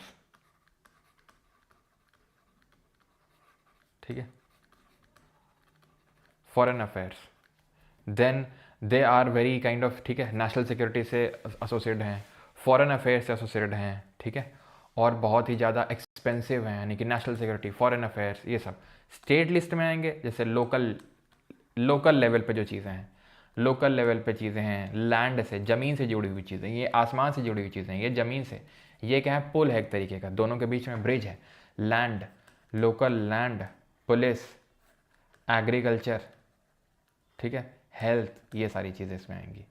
okay, तो जो राज्य से जुड़ी हुई हैं, छोटी छोटी चीज़ें, जो पूरे देश से बड़ी बड़ी चीज़ें एसोसिएटेड हैं, बिग एक्सपेंसिव, वो यूनियन में आएंगी, जो छोटी हैं वो स्टेट में आएंगी, और कंकरेंट बीच में आ जाएंगी आपकी। जैसे कि कोई झगड़े नहीं सुलझा पाता तो बीच में, मैरिज डाइवोर्स बीच में, इंसॉल्वेंसी बैंक्रप्सी बीच में। अब ये कुछ सब्जेक्ट्स थे, ठीक है। अच्छा, रेजिडुअरी लिस्ट क्या होती है? These subjects are not included in the union list, state list और कॉन्करेंट लिस्ट। ये सब्जेक्ट तीनों लिस्ट में नहीं होते, यानी कि कोई एक ऐसा सब्जेक्ट, कोई एक ऐसी चीज़ आ गई और फिर पता चला ये सब्जेक्ट तो ना तो यूनियन लिस्ट में है, ना स्टेट लिस्ट में है, और ना कॉन्करेंट लिस्ट में है, तो उस पर्टिकुलर सब्जेक्ट को हम बोलते हैं कि रेजिडुअरी लिस्ट में है, और उस पर लॉ बनाने का पावर पार्लियामेंट के पास होता है। समझ में आई चीज़? यानी कि अगर कोई एक ऐसा सब्जेक्ट निकल के आ गया जो ना तो यूनियन लिस्ट में है, ना तो स्टेट में है, ना तो कॉन्करेंट में है, तो उसको हम बोलते हैं वो रेजिडुअरी लिस्ट में है, और उस पर पावर लॉ बनाने का किसके पास है? पार्लियामेंट के पास। ये कुछ वो सब्जेक्ट हैं जिनको कि ट्रांसफ़र किया गया था from state list to concurrent list. इसको किया गया था 42nd अमेंडमेंट से। ज़रा देखेंगे क्या क्या सब्जेक्ट है। अच्छा, एक रैंडम से मेरे दिमाग में क्वेश्चन आया, कुछ लोग अभी मुझसे पूछ रहे थे, तो ये पाकिस्तान क्यों गया था? तो मुझे तो पता नहीं था, मैंने अभी बोला, ठीक है। आप मुझे बताइए थोड़ा सा क्यों गया था, मैं जानना चाहता हूँ, मैं सच में जानना चाहता हूँ क्यों गया था, मुझे पता नहीं है, लेकिन कि मैंने सुना था पाकिस्तान वाकिस्तान, क्यों गए थे बता, क्या कारण था? और क्या मतलब पैसे लेने गए थे पाकिस्तान से, भाई पैसे दे दो, ऑनलाइन तो तुम ट्रांसफ़र कर नहीं सकते हो, तो पैसे बता दो, रणनीति बता दो, क्योंकि फ़ोन तो चलता नहीं है कि फ़ोन में बताया जा सकती है रणनीति, तो बता दो जल्दी से क्या क्या करना है, वही वही हम कर देंगे। ऐसा होता क्या? ऐसा था क्या? क्या था बताओ, जल्दी बताओ। कहीं से तो तुमने पढ़ा होगा ना, कहीं तो देखा होगा कि पाकिस्तान गया था तो क्यों गया था, वहाँ इसने क्या क्या किया, तो क्या किया था वहाँ पे, किस लिए गया था? कि पूछने गया था कि बताओ आगे क्या करना है? क्योंकि फ़ोन जो है, फ़ोन जो है, फ़ोन तो है नहीं हमारे पास, तो हम बात तो कर नहीं सकते हैं, और ऑनलाइन भी पैसा ट्रांसफ़र किया नहीं जा सकता है फिर किसी और रूट के साथ, तो बताओ क्या करना है, क्या था कारण? चलो अच्छा, आपकी तारीफ कर अच्छा, अच्छा हवाला से पैसा लेने गया था, अच्छा अच्छा अच्छा। यूएस वाला नहीं समझ आया, यूएस वाला मतलब हानिया आमिर से मिलने, अच्छा, पर मुझे जाना भी नहीं है क्योंकि, ओके आनिया हामिद लाहौर की बिरयानी खाने, नेहरू जी की वजह से। अच्छा नो कमेंट्स। हाँ चलो खैर, तो ये समझिए आप, education, forest, weights and measure, protection of wild animals and birds और एडमिनिस्ट्रेशन ऑफ जस्टिस, इन सब्जेक्ट को ट्रांसफ़र किया गया था फ्रॉम कॉन्करेंट लिस्ट, नहीं, from state list to concurrent list. Concurrent list को ध्यान रखना, इसको हमने लिया है ऑस्ट्रेलिया के कॉन्स्टिट्यूशन से, ऑस्ट्रेलिया से। और ये जो प्रोविज़न है जहाँ पर हम रेजिडुअरी लिस्ट के जो भी पावर हैं वो पार्लियामेंट को दे रखी हैं, बोरोड फ्रॉम कनाडा, ठीक है, बोरोड फ्रॉम कैनेडियन कॉन्स्टिट्यूशन। तो ध्यान रखना कनाडा से बोरो किया इनको, ठीक है। चलो, तो 8वीं अनुसूची में आए उससे पहले हमें कुछ देखना है। क्या देखना है सर? क्या कुछ दिखाने वाले हैं सर? हाँ हाँ दिखाने वाले हैं, देखो भी। तो कुछ ऐसे सिनारियोज होते हैं, 5 सिनारियोज होते हैं, या 5 स्पेशल केसेस होते हैं जहाँ पे पार्लियामेंट और union can legislate on state list का सब्जेक्ट। यानी कि जो स्टेट लिस्ट हैं, क्या बात कर रहे हैं, अभी तो बोल रहे थे यूनियन लिस्ट में पार्लियामेंट लॉ बनाएगा, स्टेट में स्टेट का लेजिस्लेचर बनाएगा और कॉन्करेंट में दोनों बनाएंगे। बिल्कुल बिल्कुल बनाएंगे, लेकिन कुछ ऐसी कंडीशन आ जाती हैं जहाँ पर स्टेट लिस्ट के भी सब्जेक्ट में यूनियन यानी पार्लियामेंट लॉ बना सकता है। वो क्या है? पहला पहला पहला पहला देखो, पहला क्या है? पहला है अगर देश में राष्ट्रीय आपातकाल लगा हो, नेशनल इमरजेंसी। और भाई एक चीज़, जो लोग मुझे व्हाट्सएप करते रहते हैं तो कृपया मत करिएगा, मैंने व्हाट्सएप अनइंस्टॉल कर दिया क्योंकि मैं परेशान आ गया था कुछ दिनों से, पिछले 10 दिनों से व्हाट्सएप बिल्कुल नहीं चल रहा था, तो आप लोगों की क्वेरीज आ रही थी, मैं आंसर नहीं कर पा रहा था उनके, तो इसीलिए मैंने उसको अनइंस्टॉल ही कर दिया। मेरा दिमाग ख़राब हो गया था, ठीक है, मैं हिंसा पे उतारू हो जाता हूँ जैसे ही मैं उसको चलाता हूँ ना, तो इतनी भयंकर, इतना बेकार चल रहा है वो, पता नहीं क्या हो गया उसमें, ठीक है। तो इसलिए कृपया अभी मैसेज मत करिएगा आप लोग, ठीक है। तो नेशनल इमरजेंसी हो गया, राष्ट्रीय आपातकाल। दूसरा है प्रेसिडेंट रूल, राष्ट्रपति शासन, ठीक है। प्रेसिडेंट रूल लगा हो अगर स्टेट में तो भी, अगर राष्ट्रीय आपातकाल लगा हो तो, अगर राष्ट्रपति शासन लगा हो तो स्टेट लिस्ट के उस पर वो बना सकता है लॉ, ठीक है। तीसरा, इफ़ टू और मोर स्टेट्स आस्क पार्लियामेंट और आस्क सेंटर की, जैसे कि यूपी एमपी या फिर 1-2 और मिलके बोल दें सेंटर से कि हमारे लिए लॉ बना दो, इसमें हमसे बन नहीं रहा है, बना दो जरा, बना दो क्या, तो वैसा टाइप है, ठीक है। वो जो कानून बनेगा वो सिर्फ उन्हीं राज्यों के लिए वैलिड होगा, ऐसा नहीं कि वो पूरे देश में सारे राज्यों के लिए वैलिड हो जाएगा। ये अगर बात करेंगे तो ठीक है, जैसे नेशनल इमरजेंसी में अगर बना, तो नेशनल इमरजेंसी में अगर कोई भी कानून बनाया है राष्ट्रीय आपातकाल के केस में, संसद ने कोई भी राज्य की सूची में सब्जेक्ट में लॉ बनाया है, तो वो 6 महीने, आपातकाल ख़त्म होने के 6 महीने बाद तक ही रहेगा, बस ख़त्म। ये वाला रहेगा तब तक जब तक कि नई जो गवर्नमेंट बनती है वो उसको रिपील ना कर दे। चौथा है to enforce any international treaty. मान लो कि Bharat to enforce international treaty, किसी अंतर्राष्ट्रीय संधि को उसने मान्यता दी कि इंटरनेशनल, ठीक है, अब उसमें कोई प्रोविज़न है, ठीक है, कि अपने मतलब कोई भी मान लो ऑर्गेनाइजेशन है, मान लो पुलिस ऑर्गेनाइजेशन है, पुलिस को लेके तो राज्य बना सकती है कानून, तो उस संधि का ये कहना है, मतलब उस ट्रीटी में ये है कि जो भी इसका मेंबर बनेगा कंट्री, जो भी कंट्री इसका मेंबर बनेगा, सदस्य बनेगा, उसको अपनी पुलिस के लिए ये ड्रेस रखनी है एग्जाम्पल के तौर पर, या फिर पुलिस के लिए ये चीज़ें करनी है कि उनकी अच्छी कंडीशन हो, लिविंग कंडीशंस हो, तो वो पार्लियामेंट फिर लॉ बना सकती है। क्यों? क्योंकि India is a member of that, तो वो उसको करना ही पड़ेगा अगर वो मेंबर है उस ट्रीटी का, और उसमें फिर स्टेट पे वो रिलाई नहीं कर सकता है। पांचवा है, अगर if Rajya Sabha gives parliament this power. कौन सी पावर है? यही पावर लॉ बनाने की। तो राज्यसभा अगर बोल दे, कैसे? स्पेशल मेजोरिटी से, ये एक तरह की मेजोरिटी होती है, विशेष बहुमत होता है, अगर इससे पास करके राज्यसभा बोल दे पार्लियामेंट को कि बना दो, तो बना सकती है पार्लियामेंट, ठीक है। तो ये 5 सिनेरियोज ध्यान रखना है। अब आते हैं 8वीं अनुसूची पे। इसमें लिखी हुई है भाषाएं, ऑफिशियल लैंग्वेजेस, पहले थी 14 अब हैं 22, पहले थी 14 अब हैं 22, पहले थी ओरिजिनली 14 अब हैं कितनी, अब हैं 22 टोटल लैंग्वेजेस। याद रहेगा, ठीक है। 14 और टोटल 22। कौन कौन सी, मतलब 14 थी 22 हो गई अभी, तो मतलब है कि 8 को अमेंडमेंट से ऐड किया गया, ठीक। तो कौन कौन से अमेंडमेंट हुए, तो सबसे पहले तो 21st अमेंडमेंट हुआ जिससे कि सिंधी को जोड़ा गया। 21वां संविधान संशोधन हुआ जिससे कि सिंधी को जोड़ा गया 1967 में। 71st अमेंडमेंट 1992 में हुआ उसे KNM कोंकणी नेपाली मणिपुरी को जोड़ा गया। 92nd अमेंडमेंट से बोडो डोंगरी संताली और मैथिली। अब मैं ज़्यादा बोलूँगा नहीं, आप इस तरीके से याद कर सकते हैं, बोडो डोंगरी संतली मैथिली, ठीक है। अगर आपको ना समझ में आए तो आप बड़े भोले बच्चे हैं, ठीक है। ऐसी भोले बने रहिए, बड़ी अच्छी बात है, ठीक है। तो बस ये इस तरीके से याद कर सकते हो, ठीक है। 96th अमेंडमेंट की अगर बात करें, it change the name from Oriya to Odia. बस इसने नाम चेंज किया था, ध्यान रखना, कोई लैंग्वेज ऐड नहीं करी थी, नाम चेंज किया था। तो एक ये जुड़ गई, 3 ये जुड़ गई और 4 ये जुड़ गई, 4 3 7 1 8, नाम चेंज हुआ यहाँ पे, ठीक है। अब यहीं तक थी अनुसूचियाँ जो कि किसी न किसी अमेंडमेंट से, सॉरी, जो कि ओरिजिनली हमारे कॉन्स्टिट्यूशन का पार्ट थी। बाद में जो भी हुई, ठीक है, बाद में, एक सेकंड रुकना थोड़ा,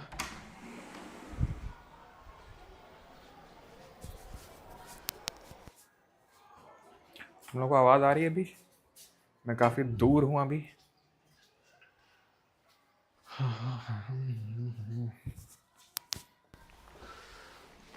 एक्चुअली एक बॉटल बाहर रखी थी।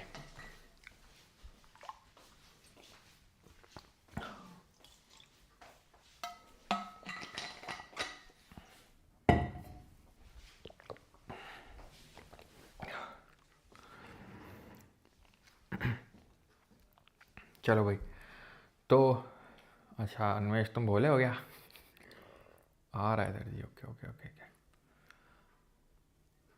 सर बाहर क्या हो रहा है, बाहर क्या हो रहा है, मतलब क्या, पानी लेने गए थे? ना करें उस्ताद, ना करें, अच्छा ना करें जनाब, ना। भाई तुम समझते नहीं हो। अरे बी से बिहार, डी से दिल्ली, एस से सिक्किम और एम से मणिपुर। अभी 4 ऐसे राज्य हैं जो मेरे फेवरेट हैं, तो मैंने उससे बना दी ट्रिक। अब पता नहीं तुम लोग क्या समझ में आ रहा है, पता नहीं, खैर ऐसे याद कर लो, बोडो डोगरी संथली मैथिली, बोडो डोगरी संथली मैथिली, बोडो डोगरी संथली मैथिली, खत्म हो गया, ठीक है। तो इस तरीके से याद कर सकते हैं, बाकी यार आपकी मर्ज़ी है। तो ये चीज़ समझ में आ गई। तो अब जो बाकी के हमारे हैं, अच्छा ये क्लासिकल लैंग्वेजेस भी यहाँ पे आप देख लो कि कौन कौन सी क्लासिकल लैंग्वेजेस हैं। तो पहले ये थी जिसको हम ऐसे करते हैं, तू शुरू तो कर मैं आर्या। मतलब जब मैंने पढ़ाई करी थी तो सिर्फ यही हुआ करती थी, तो मैंने ऐसे याद कर लिया था, तू शुरू तो कर मैं आर्या। तो मतलब तमिल, संस्कृत, तेलुगु, कन्नड़ और मलयालम और ओडिया, ठीक है। और न्यूली एडेड की अगर बात करेंगे तो जो नई ऐड हुई हैं वो है मराठी, पाली, प्राकृत, असमीज़ और बंगाली, ठीक है। तो ये नई क्लासिकल लैंग्वेजेस हैं, थोड़ा सा इनके बारे में ध्यान रखना, लैंग्वेजेस की हम बात कर रहे थे। तो ये नई अभी बनी है, मराठी, पाली, प्राकृत, असमीज़ और बंगाली, ओके, ठीक है। चलो, तो अब आते हैं वो शेड्यूल्स देखते हैं जो अमेंडमेंट्स ऐड हुए, क्योंकि अभी मैंने ओरिजिनली आपको बताया था 8 अनुसूचियाँ थी, 8 थी, बट अभी कितने हुई हैं, 12। ओरिजिनली 8 थे, ओरिजिनली 8 हमारी शेड्यूल्स थे और अभी कितनी हो गई हैं, 12, टोटल 12। तो यानी कि 8 के बाद जितने भी है 9, 10, 11, 12, इनको अमेंडमेंट से ऐड किया गया है। तो जो 9th वाली शेड्यूल है, 9th शेड्यूल, तो इसको फर्स्ट अमेंडमेंट से जोड़ा गया था 1951 में। इसने क्या किया था, इसमें क्या है 9th शेड्यूल में, तो provisions related to the land reforms and abolition of zamindari system. Land reform बस ध्यान रखेंगे, ठीक है, लैंड रिफॉर्म्स बस आपको ध्यान रखना है।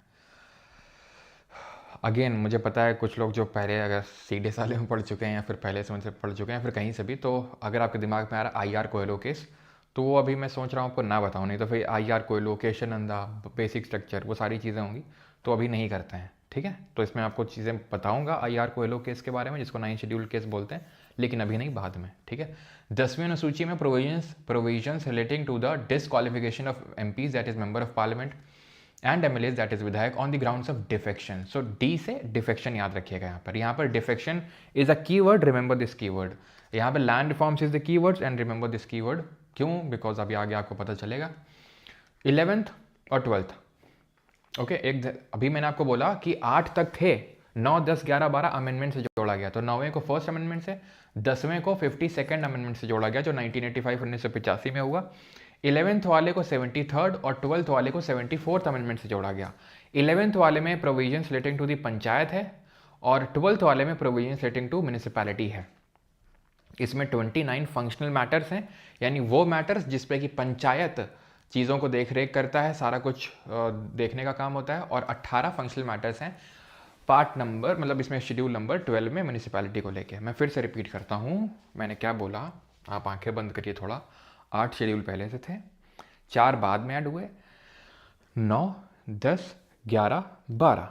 9, 10, 11, 12. 9 लैंड रिफॉर्म पहला अमेंडमेंट. 10 डिफेक्शन की वजह से डिफेक्शन क्या होता है सर? वो डेफिकेशन ना बेटा, डेफिकेशन अलग चीज़ होती है. डेफिकेशन अलग चीज़ होती है जो तुम बचपन में क्या करते थे. ठीक है, अभी जो है ये है डिफेक्शन. ठीक है, ये डिफेक्शन का मतलब होता है, जैसे द प्राइम एग्जाम्पल आज के बिहार चुनाव रिजल्ट्स में एकदम एग्जाम्पल मैं प्राइम देना चाहूँ अपने पलटू कुमार, नीतीश कुमार. तो जो एक पार्टी से छोड़ के दूसरे पार्टी में, जिस पार्टी से चुनाव जीत के आया वो छोड़ के दूसरी पार्टी में जंप कर गया, उसके खिलाफ लग जाता है डिफेक्शन, उसको कर दिया जाता है डिस्क्वालीफाई. वो होता है डिफेक्शन. इसको हमने 52nd अमेंडमेंट से जोड़ा, 52वें संविधान संशोधन से. फिर हमने 11वें को जोड़ा 73 से, 12वें को जोड़ा 74 से. दोनों अमेंडमेंट एक ही साल हुए थे. 11वां वाला अनुसूची पंचायत से, तो 12वां नगर पालिका से संबंधित है. 11वें वाले में 29 फंक्शनल मैटर्स हैं जिसपे कि पंचायत जो है वो सब देख सकता है, और 12वीं में म्यूनिसिपैलिटी में 18 हैं. ठीक है, क्लियर और not? Tell me fast you student, बताओ जल्दी बताओ. 50 शेड्स ऑफ परमा सर. अच्छा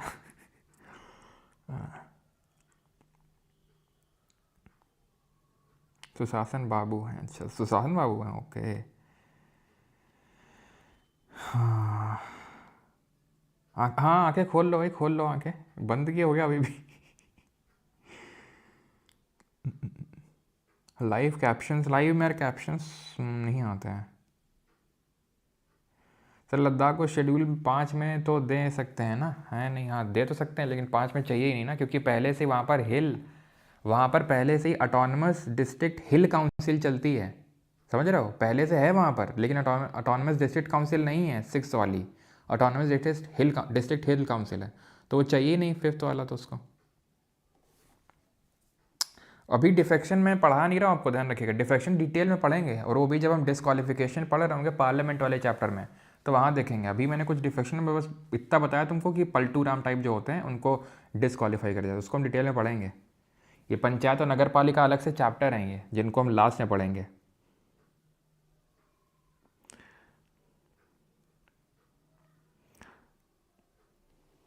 हाँ मतलब मैं ओपन डेफिकेशन की बात कर रहा था जो तुम बचपन में करते थे. ठीक है, तो now I realise I am सच में भोला भाला. Okay okay okay okay okay, ये पर मारा बा. मैं भी भोला भाला ही था तुम्हारी तरह ही, लेकिन बिगाड़ा गया मुझे. मैंने नहीं बिगड़ा तो नहीं हूँ, लेकिन अब मुझे भी ठीक है, मैं क्या बोलूँ, तुम लोग कुछ और समझोगे. फिर अभी आते हैं ट्रिक टू लर्न शेड्यूल्स. ठीक है,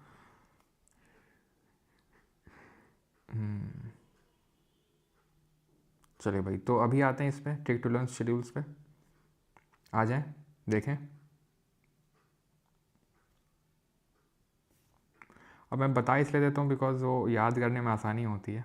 नहीं तो बिगाड़ा तो है, अब नहीं बिगड़ा तो नहीं हूँ, लेकिन अब क्या बोलूँ मैं. अब ऐसे रैंडम ट्रिक हो गई, दिमाग में आ गई, तो मैं बता देता हूँ. इसलिए बता देता हूँ ताकि तुम्हें याद रहे. अब मैं ना बता के कि नहीं यार तुम बिगड़े तो तुम वैसे ही हुए, मुझे पता है तुम बिगड़े तो हुए हो, और नहीं बिगड़े हो तो बिगड़ जाओगे. और फिर ठीक है, अब मैं क्या इसमें बार बार बात में घूम फिर के आ जाता हूँ. इस पे आते हैं ट्रिक टू लर्न शेड्यूल्स पे. तो कैसे याद करना है इसको, तो टीयर्स ऑफ ओल्ड पीएम पे आते हैं अभी, है ना. टी से है टेरिटरी, ध्यान समझना ये ट्रिक है, हाँ ट्रिक है ये ट्रिक। वैसे मैं पहले बच्चों से पूछता हूँ ट्रिक बता दें क्या, तब बच्चे बोलते हैं, तब बताते हैं, ऐसे नहीं बताते हैं कि फ्री फंड ने बता दिया, पैसा लगता है इसका अलग से। हाँ, टी से टेरिटरी, ई से एमोल्यूमेंट, ए से अफर्मेशन और आर से राज्यसभा और एस से scheduled area. Okay, tears of old PM बूढ़े प्रधानमंत्री के आंसू। तो टी से हमने पहले शेड्यूल में पढ़ा था क्या, names and territorial jurisdiction of states and UTs. तो टी से टेरिटरी याद कर लो, नेम्स और टेरिटरी किसकी, राज्यों और केंद्र शासित प्रदेशों की। ई से एमोल्यूमेंट था, दूसरा था भत्ता था कि नहीं, भत्ता सैलरी अलावेंसेस। 3 में इनका अफर्मेशन ओथ था। 4 में allocation of seats in Rajya Sabha में सीटों का आवंटन था। 5वें में बात करेंगे तो शेड्यूल्ड एरिया था। 6ठे में अदर शेड्यूल्ड एरिया यानी कि ATM money, Assam, Tripura, Mizoram, Meghalaya money नहीं था, मणिपुर नहीं था। 7वां फेडरल प्रोविजन, याद करो जो union list, state list, concurrent list पढ़ रहे थे कि इस पे ये बना सकता है, इस पे राज्य बना सकता है, इस पे दोनों बना सकते हैं। तो मतलब क्या है, मतलब ये है कि कॉन्स्टिट्यूशन ने इनकी पावर्स को डिफाइन कर रखा है। और यही तो मैंने फेडरेशन का मतलब बताया था तुमको कि फेडरेशन का मतलब होता है जहाँ पर शक्तियों का बंटवारा होता है। तो क्या मैं 7वें वाले को फेडरल प्रोविजन नहीं बोल सकता हूँ? ओ से आपका ऑफिशियल लैंग्वेजेस हो जाएगा। ओ से दी तो लैंग्वेजेस हुई हैं, लेकिन अपने को ट्रिक बनानी है तो ओ से ओ कर लिया यहाँ पर ऑफिशियल लैंग्वेज। 9th में याद करो मैंने तुमको लैंड प्रोविजन याद करने बोला था। 10वें में मैंने तुमको डिफेक्शन याद करने बोला था। 11वें में पंचायत और 12वें में म्यूनिसिपैलिटी। तो टीयर्स ऑफ ओल्ड पीएम इस तरीके से हमारे सारे याद हो गए, ठीक है। बैच ले लो गाइस।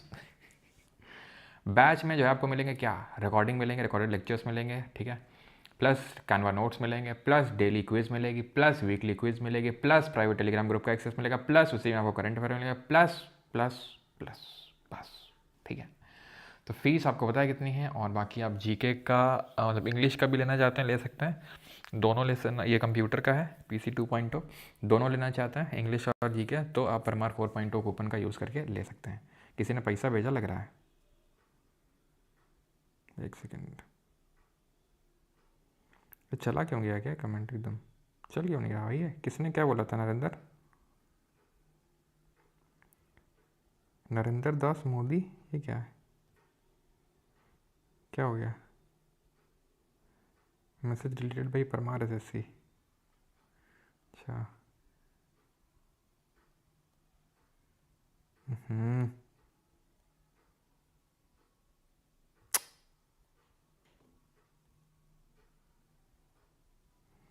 कुछ तो भेजा भाई, चला गया वो तो डांटोगे नहीं ना, मैं बैच खरीद रहा हूँ। नहीं नहीं नहीं, डांटेंगे नहीं।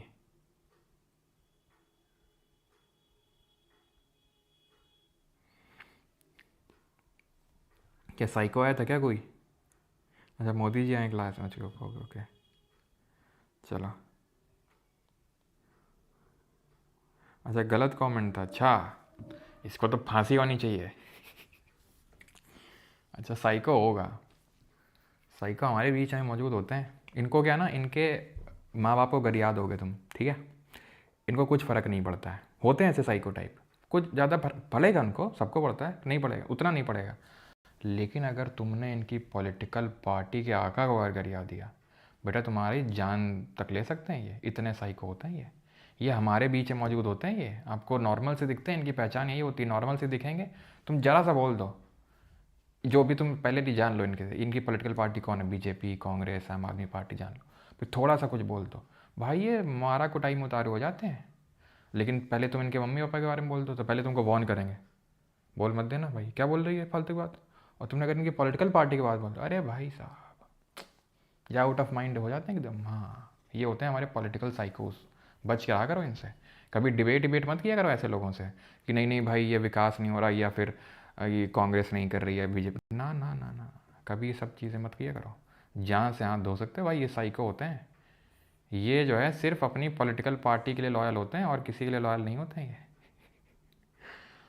ठीक है। अब जैसे आज जो है काफ़ी खुशी का, जो भी पता नहीं मुझे, जो भी जीत रही हो पार्टी, RJD BJP जो भी, तो शुरू करते हैं पहले क्वेश्चन, बातचीत तो चलती रहेगी। पहले UPSC वाले करवाएं ना, तो UPSC वाले करवाते हैं, ठीक है। तो खुश ऐसे होंगे जैसे बस अब इनकी ज़िंदगी बदलने वाली है, बस अब इनकी जिस भी जो भी इनकी पार्टी थी तो बस अब इनके आगे घर में जो है इन्हीं को फेवर करने वाली है। हाँ चलो भाई, तो शुरू किया जाए क्वेश्चन। सर पानी प्यास लगी है तो पी लो भाई, पानी प्यास लगी मना किया हमने। सर वीडियो का लेंथ क्यों बढ़ा रहे हैं? वीडियो का लेंथ इसलिए बढ़ा रहे हैं क्योंकि जो हमारे पैर हैं थोड़े से बढ़ गए हैं, ठीक है। हाँ, वीडियो का लेंथ क्यों बढ़ा रहे हैं? थोड़ा सा तेज कर दो तो जल्दी क्यों कर रहे हैं? थोड़ा सा हल्का सा 2 शब्द क्या बोल दो, लेंथ क्यों बढ़ा रहे हैं? अरे भाई लेंथ नहीं बढ़ा रहे हैं, पीपीटी को शिफ्ट कर रहे हैं। ये क्वेश्चन तुम्हारे सामने, उत्तर दो, हम तो टिक करके बढ़ जाएंगे कि भाई लेटेस्ट कौन सा है, तो BDSM, बोडो डोगरी संथली मैथिली, ख़त्म। अब तुम बोल दोगे सर टाइम नहीं देते हैं, वो भी रोना है, टाइम नहीं देते हैं। विच of the following is not a language listed in the 8th schedule of the constitution. तो 8th शेड्यूल में कौन सी नहीं है? कौन सी नहीं है? सर आपने तो हमें 22 लैंग्वेज पढ़ा ही नहीं है, तो 22 लैंग्वेजेस पढ़ने की ज़रूरत नहीं थी इसमें अगर आपको इसको करना है तो। क्यों? क्योंकि अभी हमने देखा 21st अमेंडमेंट से सिंधी को जोड़ा गया 1967 में, 71st अमेंडमेंट से जोड़ा गया KNM को, कोंकणी नेपाली मणिपुरी को, और 92nd अमेंडमेंट से जोड़ा गया बोडो डोगरी संथली मैथिली को। तो ये भी होगी, ठीक है, ये भी होगी, नेपाली भी है, ठीक है, कोंकणी नेपाली मणिपुरी, बट गोंडी नहीं है। तो आपको पता होना चाहिए, ठीक है, कि अमेंडमेंट से कौन कौन सी जोड़ी गई थी। अगर आपको ये भी पता है तो आराम से एलिमिनेट हो सकता था। वैसे ध्यान रखना भोजपुरिया नहीं है आज, क्योंकि बिहार स्पेशल चल रहा है तो भोजपुरी नहीं है, इंग्लिश नहीं है। और जब हमारे तेजू भैया से पूछा, वो जो मनीष कश्यप हैं जनसुराज वाले, तब वो पत्रकार हुआ करते थे कि वीडियो की लेंथ नहीं बढ़ रही है। अरे भाई कोई था ना, वीडियो की लेंथ बढ़ रही थी, वीडियो की लेंथ नहीं बढ़ रही, तो तक तुम भी क्वेश्चन करो, ठीक है। तो जब उनसे पूछा गया कि भोजपुरी का 8वीं अनुसूची में जोड़ा चाहिए कि ना जोड़ा चाहिए, तो तेजू भैया तुम्हें पता है दिल के साफ और दिमाग के भी क्या बोलते हैं कि 8वीं में क्या, पहली में जोड़ा चाहिए। ठीक है, तो नॉट करेक्टली मैच्ड, कौन सा सही मैच नहीं है इसमें? Forest concurrent list, taxes on land and building state list, insurance union list, census concurrent list. ये तो हमने देखा ही था, पढ़ा था कि सेंसस जो होती है जनगणना, वो आपकी यूनियन लिस्ट में आती, ना कि कंकरेंट में। तो यूनियन लिस्ट में defence, banking, arms and ammunitions, railways, ठीक है, एयरवेज, ये सब आते हैं यूनियन लिस्ट में। जो स्टेट लिस्ट में टैक्स जो लैंड बिल्डिंग पे लगता होता है ना, खरीदारी, इधर रजिस्ट्री होती है, मतलब हर स्टेट का अलग अलग होता है, ठीक है, मतलब बड़ा चलता है सब। यहाँ के जो है प्रॉपर्टी डीलर आते हैं तो इसी बात में बने बैठे हैं। तुमने अभी, मैंने वीडियो डाली थी, तुमने देखा होगा, ऋषिकांत शुक्ला कानपुर के लोग पता है क्या करते हैं, खुद को प्रॉपर्टी डीलर घोषित, ये तो खैर दरोगा था उसमें, ठीक है, लेकिन DSP है अभी तो ज़्यादातर जो प्रॉपर्टी डीलर होते हैं वो क्या करते हैं, फ्रॉड करते हैं। मतलब ज़्यादातर, सारे नहीं लेकिन ज़्यादातर, एक ज़मीन खरीदी उसी को मल्टीपल लोगों को बेच डाली उठा के, ये करते हैं भाई। क्यों? क्योंकि हर स्टेट में अलग अलग लॉ चलते हैं, कोई ऐसे सेंट्रल लॉ नहीं है। पता चला लिखवा ली ज़मीन और उस पर कोई विवाद करने आ रहा है, मतलब बड़ा माथा पच्ची यार। भाई एक मैंने लिखवाया था खेत है, ठीक है, खेत लिखवाते ही आ गया, नहीं क्लेम करने आ गया भाई। वो कहते नहीं जिनसे आपने खरीदा हम लोग भाई हैं और ये वाला हिस्सा हमारा है, लियो। क्या चल रहा है? With reference to the Constitution of India, if an area in a state is declared as scheduled area under the 5th schedule, तो भारत के संविधान के संदर्भ में यदि 5वीं अनुसूची के अधीन किसी राज्य में कोई क्षेत्र अनुसूचित क्षेत्र घोषित कर दिया जाए तो क्या होगा? भाई साहब ये सिविल सर्विस का क्वेश्चन है, IAS बनने, और वो भी लेटेस्ट वाला 2025 से बनेंगे सीधा। मेंस अभी आया, मेंस का रिजल्ट अभी, लेकिन तुमको मेंस वेंस हटा के सीधा इंटरव्यू में बिठाएंगे, बस तुम क्वेश्चन सही करो। ये state government loses it's executive power in such areas and a local body assumes total administration. अगर किसी एरिया को 5th शेड्यूल के तहत वो कर दिया तो स्टेट गवर्नमेंट का कोई पावर ही नहीं है, ठीक है, एक लोकल बॉडी पूरी तरीके से पावरफुल हो जाएगी अगर तुमने इसको सही माना, ठीक है, ध्यान रखना तुम। हाँ, फेंक देंगे उठा के से, पूरा चिल्ड्रंस डे बन जाएगा तुम्हारा। हमने क्या बताया था, ट्राइबल एडवाइजरी काउंसिल होती है, सिर्फ रिकमेंडेटरी होती है। कोई भी कानून बनेगा, ठीक है, तो गवर्नर देखेगा वो लागू होगा नहीं होगा, जो कि ऑब्वियस बात है, स्टेट का ही पार्ट है। बस यहाँ पर इनकी एडवाइस ले ली जाएगी कि बता दो। पावर तो ज़्यादा थी ऑटोनमस डिस्ट्रिक्ट काउंसिल के पास जो 6th शेड्यूल में बैठा हुआ था।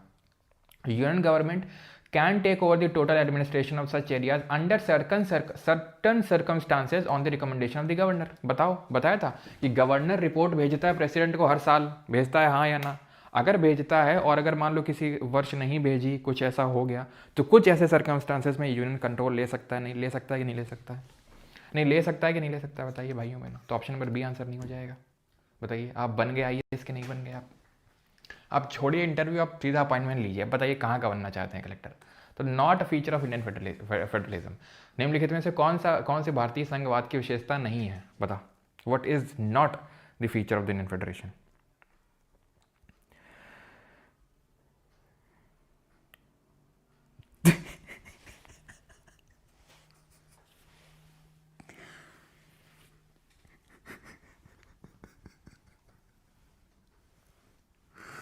भाई साहब ये क्लास तो पॉलिटिकल होती जा रही है। अच्छा लगा भाई, इस लड़ाई में मेरे को पैसा मिल रहा है। आज मुझे लगा कि भाई मतलब देखो ऐसे लड़ाते हैं पॉलिटिशियंस हम लोगों को और फिर पैसा वसूलते हैं, जैसे कि मैंने इन लोगों को लड़ा के रखा है और ये मुझे पैसा भेज रहे हैं। पहली बार आज मोदी और राहुल को लड़ाने में जनता का फायदा हो रहा है। I am proud of myself. Courts can interpret the constitution and powers of different levels of government. Yes they can. Judiciary का काम यही होता है। Sources of revenue for the union government and the state governments are specified. Yes, powers of union and states are specified in the constitution. तो बिल्कुल 7th schedule में 7वीं अनुसूची में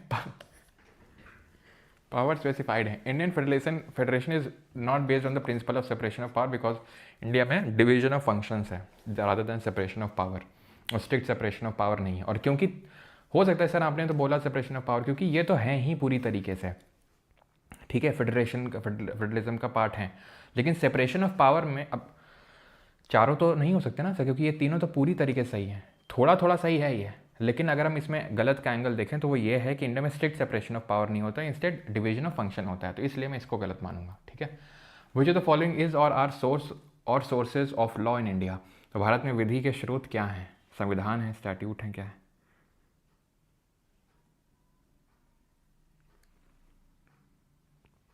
चलो भाई, साइको की लड़ाई में सर की कमाई हो गई। हाँ मोदी जी कुछ बोलेंगे नहीं क्या? राहुल जी आपको ऐसा बोल के चले गए, ठीक है, सीधे हैं खुले आम गाली दे के गए आपको। बोलिए कुछ, भेजिए कुछ, बताइए कुछ, कहना नहीं चाहेंगे? करिए कुछ सुपर चैट। हैं? और राहुल जी आप बस एक ही गाली से काम चल जाएगा, और दो, और केजरीवाल को कोई सपोर्ट करने नहीं आएगा क्या? हैं? और जन स्वराज का क्या हुआ? मतलब बस हो गए पीछे तुम लोग, करो कुछ तुम लोग भी सुपर चैट। तो क्या होगा आंसर? सारी चीज़ें हैं, सारी चीज़ें जो है, अब कॉन्स्टिट्यूशन ऑफ इंडिया तो है ही है सोर्स ऑफ, ठीक है, लेकिन जो स्टैट्यूट हैं, ठीक है, स्टैट्यूट का मतलब जो भी कानून बनते हैं, जो भी एक्ट बनते हैं, वो जो भी कस्टमरी लॉ भी चल रहे हैं ना, वो सब भी आते हैं, वो सब भी। अब देखो, अब हमारे देश में मैंने आपको क्या बताया था, रिटन कॉन्स्टिट्यूशन है, यानी कि मतलब ऐसा नहीं कि हमारे पहले से जो एक्ट वगैरह चल रहे थे, शरिया या फिर हिंदू जो रिलीजियस एक्ट है, वो सबको मर्ज करके कॉन्स्टिट्यूशन बोल दिया गया, ऐसा नहीं था। कॉन्स्टिट्यूशन बना, but that does not mean constitution बना तो वो सब एकदम नलीफाई हो गए, वो सब भी एग्जिस्ट करते हैं। तो कानून उन सब को भी इंटरप्रेट करता है, ऐसा नहीं कि वो सिर्फ संविधान की किताब है उसी को इंटरप्रेट करेगा, वो इन सब जो कस्टमरी लॉज हैं, केस लॉज हैं, उनको भी इंटरप्रेट करता है वो, ठीक है। Which of the following is not correct. तो निम्नलिखित में से कौन सा सही नहीं है, बताइए। आसान है। ले बस हो गया, मोदी जी तो धराशायी हो गए, बस इतने में ही। करो भाई, कोई किसी को सपोर्ट नहीं करना क्या? राहुल गांधी का सब वो बोले चला गया खुलेआम, बोलो कुछ तुम लोग भी, कब खोलेगा खून तुम लोगों का? क्यों? बस सपोर्ट नहीं कर पाओगे? बस 50 रुपये निकालने की बात आई तो बस यही तुम मोदी जी का नमक खाया तुमने, या तो राहुल गांधी का या केजरीवाल का? कुछ तो सपोर्ट करो यार। लेजिस्लेशन ऑन क्रिमिनल लॉ बारिंग, तो अब सिंपल मैंने आपको बताया था कि जब भी इस तरीके का क्वेश्चन होगा, दैट इज़ जहाँ पे आपको देखने को मिलेगा इंटरस्टेट, तो आपने यूनियन लगाना है, इंटरस्टेट में यूनियन लगाना है।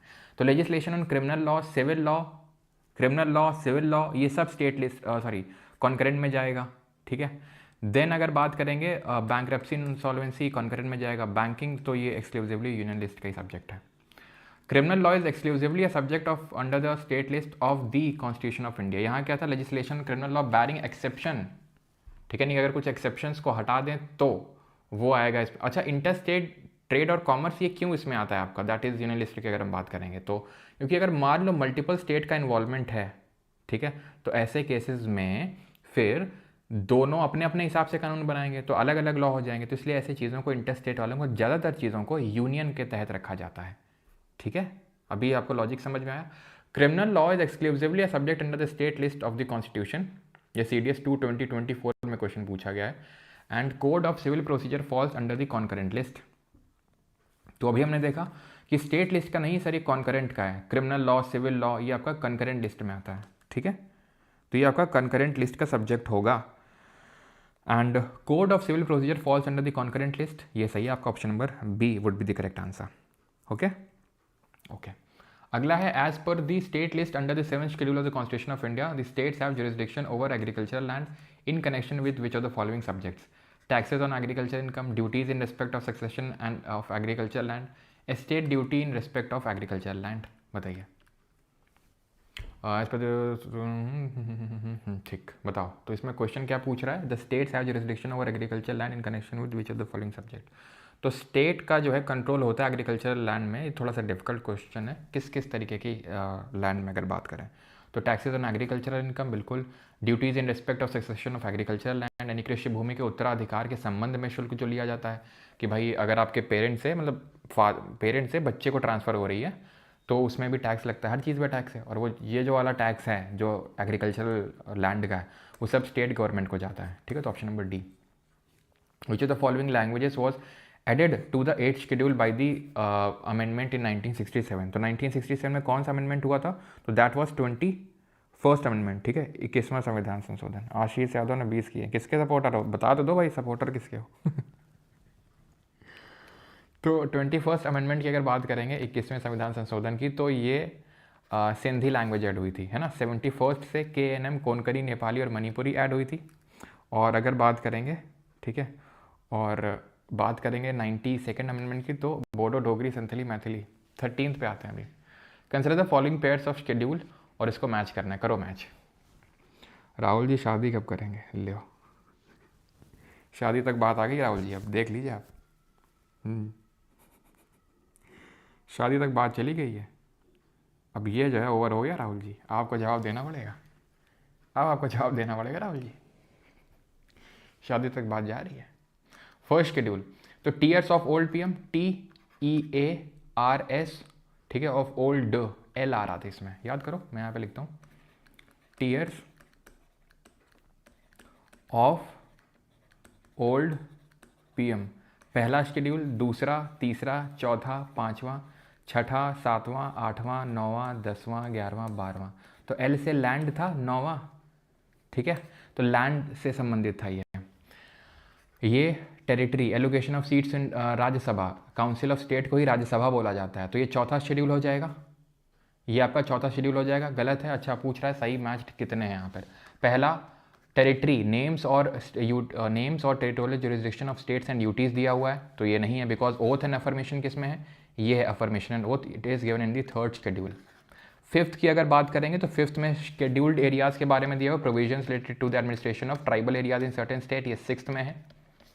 और provisions related to the administration of scheduled areas and scheduled tribes, ये 5th में है, सही है ये। Scheduled area, scheduled tribe. और 6वें की अगर बात करेंगे उसमें सर्टेन जो स्टेट हैं, सर्टेन स्टेट मतलब वो 4 स्टेट, तो ये गलत हो जाएगा बिकॉज ये 6वां शेड्यूल है ये। और 9वें में क्या है? लैंड रिफॉर्म्स है। तो कौन सा सही है? सिर्फ एक पेयर ही सही है और वो है ये वाला, सिर्फ यही वाला पेयर सही है, बाकी सब गलत है। तो आंसर यहाँ पर 1 हो जाएगा। ठीक है, not a characteristic feature of Indian federalism, निम्नलिखित में से कौन सी एक भारतीय संघवाद की अभिलाषणिक विशेषता नहीं है? द फेडरेशन,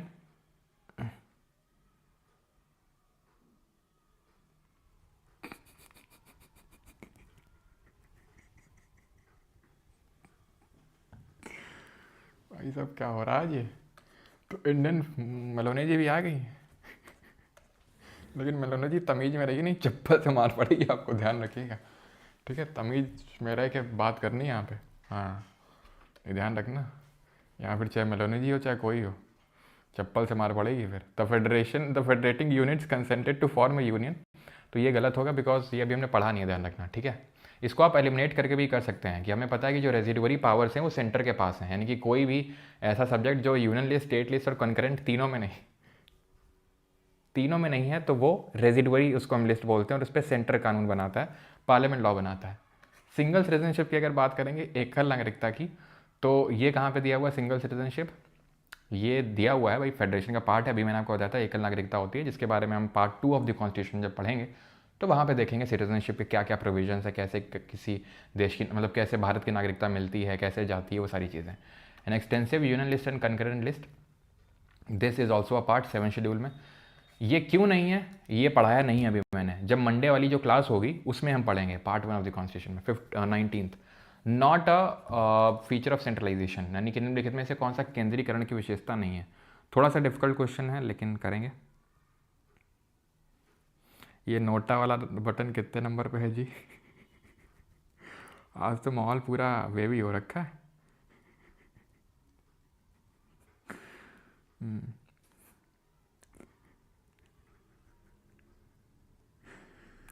चलो भाई, तो सेंट्रलाइजेशन, नेशनल यूनिटी। अब देखो, अब हमारे कॉन्स्टिट्यूशन मेकर्स ने अगर ये रखा है कि फेडरेशन तो है, स्टेट को पावर तो दी है, लेकिन सेंटर को पावर क्यों दी होगी? सेंटर को अब जैसे लद्दाख मांग कर रहा है कि 6 शेड्यूल में जोड़ो, किस पे डिपेंड कर रहा है? सेंटर पे। तो सेंटर के पास पावर है कि दे ना दे। हो सकता है सेंटर को ये लग रहा हो कि अगर दे दिया यहाँ पर तो वहाँ पे चाइना भी है, पाकिस्तान भी है, तो दिक्कत हो सकती है वहाँ पे, तो ऐसा कुछ दिक्कत हो सकती है। तो मतलब कि हमारे कॉन्स्टिट्यूशन मेकर्स ने नेशनल यूनिटी को वो करने के लिए, नेशनल यूनिटी को ध्यान में रखते हुए उन्होंने किया होगा कि देश में एकता रहे, यूनिफॉर्मिटी रहे, ऐसा ना अलग अलग सब हो जाए। प्रॉस्पेरिटी भी इंश्योर करी जाती है इससे। प्रॉस्पेरिटी कैसे इंश्योर करी जा रही है कि भाई अगर कोई राज्य गरीब है तो स्टेट सेंटर उसको ज़्यादा फंड्स देगा, उसकी देख रेख और ज़्यादा करेगा, तो प्रॉस्पेरिटी। लिबर्टी नहीं, क्योंकि अगर सेंटर कंट्रोल करने लग रहा है, किसी का भी कंट्रोल आ गया, उसी एग्जाम्पल से लो, आपके मम्मी पापा हैं, ठीक है, क्यों उनको ज़्यादा पावर दी गई है? कि आप बिगड़ ना जाओ, है ना। अगर पूरी खुला छूट दी गई तो कब जा रहे हो, कब आ रहे हो, कितना पैसा खर्च कर रहे हो, सब उड़ा डालोगे। तो वो चीज़ है कि ठीक है आपके, लेकिन आपको आज़ादी थोड़ी सी लिमिटेड है। क्योंकि अगर मान लो ये ना हो मम्मी पापा, तो आज़ादी जब मन आए, जब जा रहे हो, जब मन आए, जितना खर्च कर रहे हो, तो लिबर्टी आपकी रिस्ट्रिक्ट हो जाती है। सेंट्रलाइजेशन जब होता है तो वो उसका फीचर नहीं है। Which of the following languages is not included in the 8th schedule of the constitution of India, कौन सी नहीं है? तो हमें पता है BDSM, ये उसी में आ जाती हैं, लद्दाखी नहीं है। सिंपल, जो हमने अमेंडमेंट वाली याद करी थी उसी से ही सवाल बन रहा है। अब ये क्वेश्चन है, देख लो, सिविल सर्विसेज का 2024 का। करो क्वेश्चन जरा। नेहरू जी भी लाइक बर्थडे गलत दिन पड़ गया। चलो भाई, कितना कमाई हुई सर चिल्ड्रन डे पर? टीचर पार्टी करेंगे आज। चलो भाई, कोई नहीं। अब करो क्वेश्चन। तो इंटर स्टेट हमने देखा था, inter state inter state inter state inter state, मैंने क्या बोला था? क्या बोला था मैंने? यूनियन बोला था, खत्म। It is the governor of the state who recognizes and declares any community of that state as scheduled tribe. ST का status गवर्नर देता है, and the community declared as a ST in a state need not to be so in other state.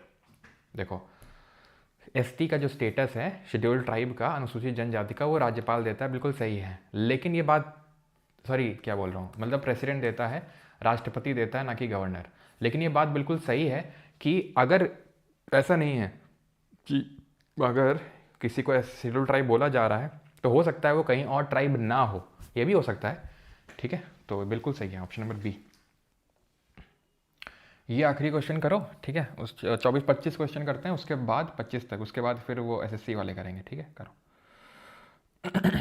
Sir Bihar में RJD गई हाय तीर लग लालटेन, क्या लिख रहा, मतलब मेंटरशिप प्रोग्राम चल रहा है केशव, ठीक है, मेंटरशिप चल रहा है प्रोग्राम।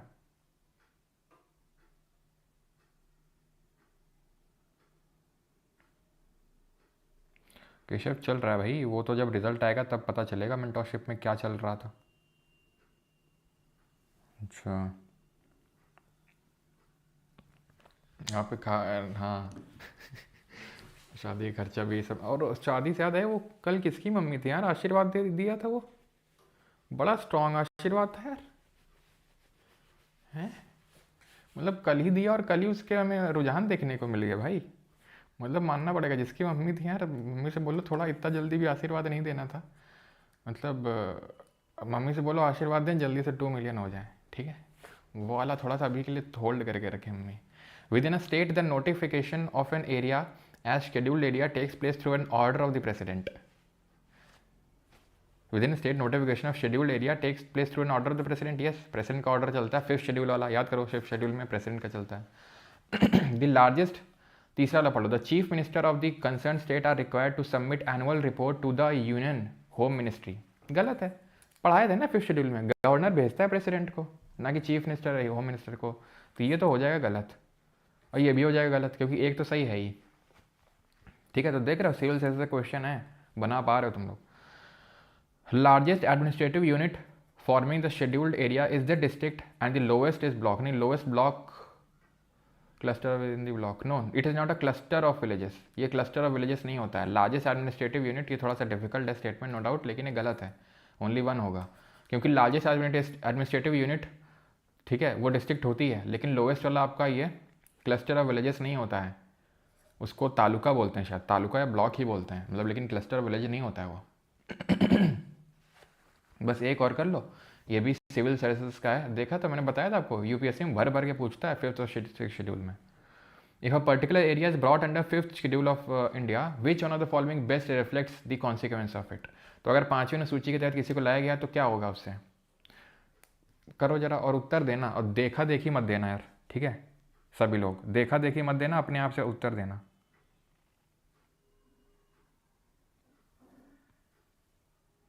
हाँ यार वही तो, हाँ शादी वादी वही तो, कल मतलब मम्मी ने आशीर्वाद दिया और कल ही।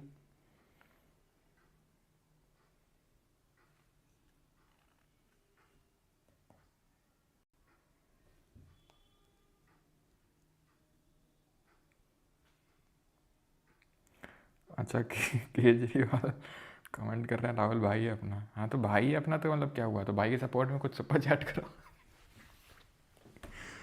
चलो भाई, हाँ सोनिया गांधी जी अप्रोच कर रही हैं क्या? कहा सर, चलो खैर, तो दिस वुड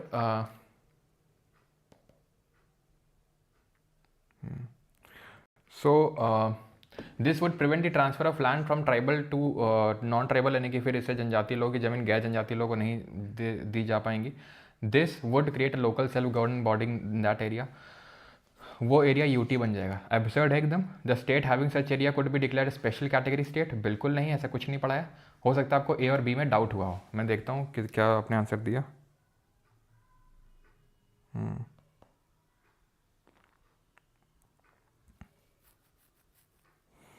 ए आंसर आ रहा है, ए हाँ सही है। दिस वुड प्रिवेंट, मतलब ट्राइबल्स की लैंड को नॉन ट्राइबल को नहीं दिया सकता। लोकल जो सेल्फ गवर्निंग बॉडी बनती है ना, सेल्फ गवर्निंग मतलब खुद से सारी चीज़ें, वो आपका जाता है क्या बोलते हैं इस पे, 6th शेड्यूल में, जिसमें ऑटोनमस डिस्ट्रिक्ट काउंसिल आती है डीसी। अब यार हम करते हैं क्वेश्चन इसके, ठीक है, अब वो आप करेंगे खुद से, अब इस पे आते हैं थोड़े से। What makes basic rules in the constitution, ये अभी नहीं, ये करो। हु अमंग द फॉलोइंग, अरे यार अमेंडिंग तो अभी किया ही नहीं हम लोगों ने, not a feature of constitution of India, इनमें से कॉन्स्टिट्यूशन का क्या फीचर नहीं है, निम्नलिखित में से कौन सी विशेषता नहीं है। Universal adult franchise, independent judiciary, dual citizenship, या फिर blend of rigidity and flexibility. तो डुअल सिटीजनशिप नहीं है इंडिया में, सिंगल सिटीजनशिप है, एकल नागरिकता है। इनकरेक्ट कौन सा इसमें से, रुको ये पढ़ा नहीं यार, ठीक है, ये करो आप, ये भी हो चुका नहीं तो अभी किया। आर्टिकल 5 करो जरा, करो करो, गलत कौन सा है।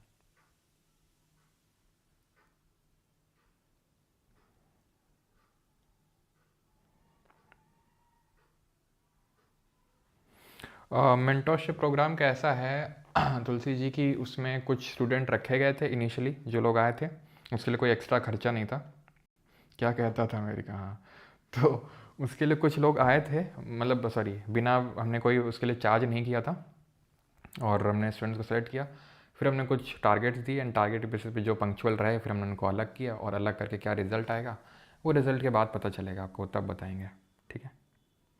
सर अखिलेश भैया को भूल गए क्या? नहीं नहीं, अब तुम लोग कुछ अखिलेश भैया के सपोर्टर ही नहीं आ रहे तो भूल तो जाएंगे। हाँ सविता चिपा जी, मुझे समझ में आ रहा है वो, तभी तो मैंने पकड़ के रखा है। दो India has a federal system the constitution does not mention the word federation. ये अभी पढ़ा नहीं है, ठीक है, ये अभी इन्होंने पढ़ा नहीं है, लेकिन सही है। आर्टिकल 5 द कॉन्स्टिट्यूशन से the parliament by law can create a new state. ये गलत है, पढ़ा नहीं है बट गलत है, लेकिन करवा क्यों रहे हैं, क्योंकि ये दोनों स्टेटमेंट आप कर सकते हैं। On the subject in the union list state legislature can enact laws for the state. No, union list पे तो पार्लियामेंट करेगा ना।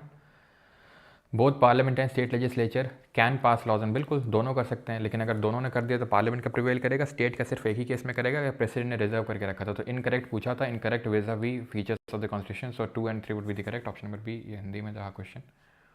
ओके, ये देखते हैं, अभी नहीं करना है, करिए। Which of the following statements are correct in the context of Indian Constitution? There are three major organs of the government, namely legislature, executive and judiciary. तो तीन organs होते हैं गवर्नमेंट के, बिल्कुल सही है ये आपका। A separation of functions rather than power is allowed. हाँ, separation of function, not की power, याद है? All organs of the government are independent. Yes, they are independent. ठीक है, ऑप्शन नंबर डी, वो इंडिपेंडेंट हैं, वो बात सही है। वो बात अलग है कि हम एग्जीक्यूटिव को ड्रॉ करते हैं लेजिस्लेचर से, वो बात अलग हो जाती है। ये क्वेश्चन आपका पिछले सीपीओ एग्ज़ाम में पूछा गया था, और अभी जो सीपीओ का एग्ज़ाम है वो आई थिंक लगा हुआ है कुछ ही दिनों में। कब है डेट उसकी सीपीओ की? सीपीओ आई थिंक जेई का आ चुका है ना। चलो, okay, all organs of the government are independent. इसको वो कर लो, ठीक है, क्योंकि executive is drawn from the legislature, और जब 75 पढ़ेंगे तो वहाँ पर हम देखेंगे कि जो एग्जीक्यूटिव होती है वो कलेक्टिवली रिस्पॉन्सिबल होती है, किसको? लेजिस्लेचर को। तो पूरी तरीके से इंडिपेंडेंट नहीं है।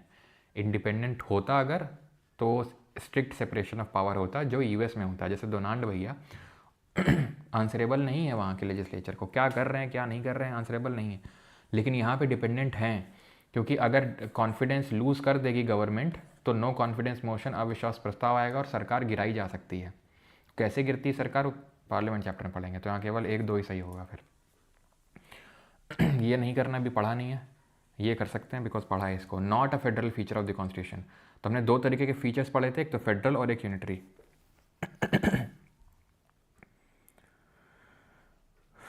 मुझे भी ज्वाइन करना है, वो मेंस के लिए है, मैं बता दूं, ठीक है, वो सीजल मेंस के लिए है सर। डांटा मत करिए। अच्छा, डांट किसने दी है भाई? कल मेरी मम्मी ने दिया था। अच्छा, आपकी मम्मी थी ना? हाँ सर, कल मेरी मम्मी ने दिया था आशीर्वाद, आज कह रही हैं हो जाएगा 10 मिलियन सब्सक्राइबर। क्या बात है, मम्मी जी को फिर से चैनल स्पर्श करना, क्योंकि मम्मी जी का आशीर्वाद बड़ा पावरफुल है यार। मैंने कल देख लिया तुम्हारी मम्मी के आशीर्वाद का पावर, भाई साहब कल ही दिया और कल ही रुझान दिख गया मेरे को। तो वो तो जैसे तैसे मैंने उसको प्रिवेंट किया।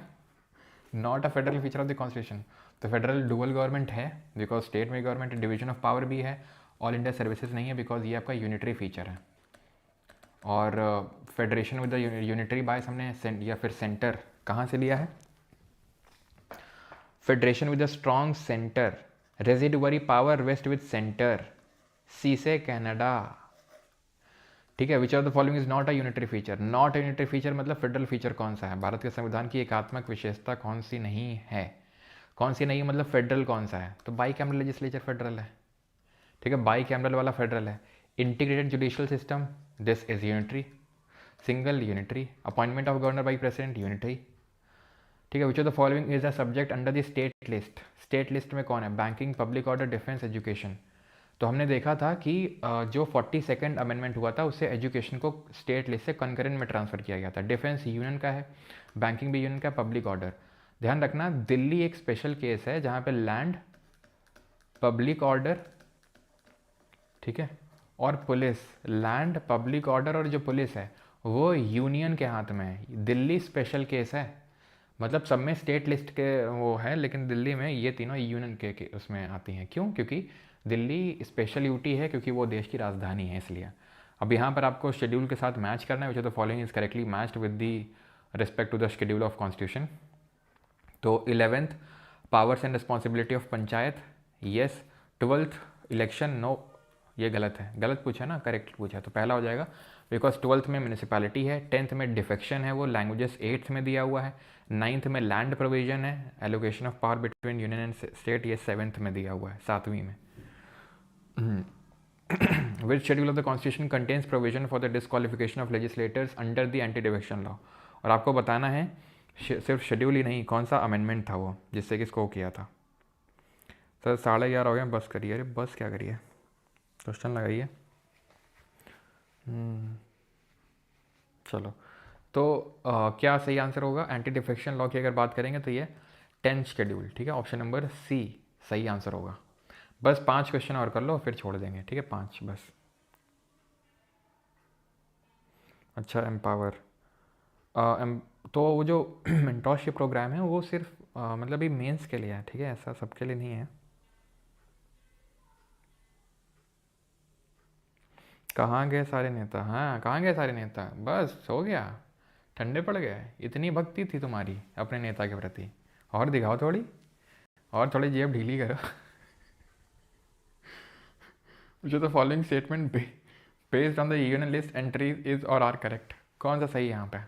ये हिंदी में रहा। देखने गए होंगे कि उनके आका जीत रहे हैं कि नहीं अपनी अपनी सीट से बिहार में। Parliament has exclusive power to legislate on lotteries conducted by both central and state government. No, lottery में स्टेट था, ठीक है। Matters related to the incorporation and regulation of cooperative society are included in the union list. पहला तो नहीं होने का, ठीक है, यानी कि दूसरा और तीसरा अपने आप सही हो जाएगा। Parliament can make laws regarding corporations whose activities are not limited to one state excluding universities. No, ठीक है, तो parliament can make laws regarding the corporations whose activities are not limited to one state excluding universities. हाँ union list is are correct.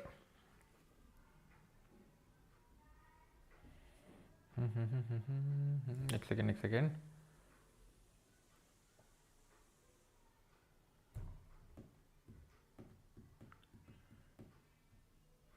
Okay, ठीक है। यहाँ पर lotteries है, ध्यान रखना वही मैं सोचूँ। यहाँ पे लॉटरीज है conducted by both central and state government, ठीक है, तो उस पर पार्लियामेंट लॉ बनाएगा अगर उन लॉटरी को दोनों चला रहा है, सेंटर भी और स्टेट गवर्नमेंट भी, तो पहला होगा, सॉरी पहला फिर गलत नहीं होगा उस केस में, ठीक। Then Reserve Bank of India, foreign exchange, currency, ये तो सब आपके आएंगे यूनियन में ही, तो तीसरा भी सही होगा बिकॉज करेंसी तो आ रही थी यूनियन में ही, हमने देखा था, तो 1-3 तो होगा ही, और 1-3 होगा तो ये दोनों नहीं होंगे, यानी कि 4 होगा, मतलब 4 तो होगा, 4 भी होगा अपने आप, 2 होगा कि नहीं होगा, ठीक है। तो matters related to incorporation regulation and regarding जो कोऑपरेटिव सोसाइटी है ये स्टेट लिस्ट में आएगा, ठीक है। कोऑपरेटिव सोसाइटी वाली चीज़ जो है, सहकारी समिति वाली छोटी छोटी चीज़ें, ये छोटी छोटी चीज़ें स्टेट लिस्ट देखेगा, ठीक है। अब जैसे आपको पता है ये सब नहीं, लॉटरी, ड्रीम 11 और माई 11 सर्कल ये सब बैन हुए थे, तो पार्लियामेंट में तो आया था ये, पार्लियामेंट ने किए थे, तो क्यों किए थे? Because they are conducted by both the central and state government, इसलिए, ठीक है। तो दूसरा वाला मतलब आपका गलत हो जाएगा, तो 1-3-4 ऑप्शन नंबर ए। अच्छा क्वेश्चन था ये, स्टेनो में पूछा गया। चलो 3-4 वो क्वेश्चन और करेंगे। Which constitutional feature in India are link to Australian constitution? तो अभी नहीं करेंगे बिकॉज हमने फीचर्स नहीं देखे हैं।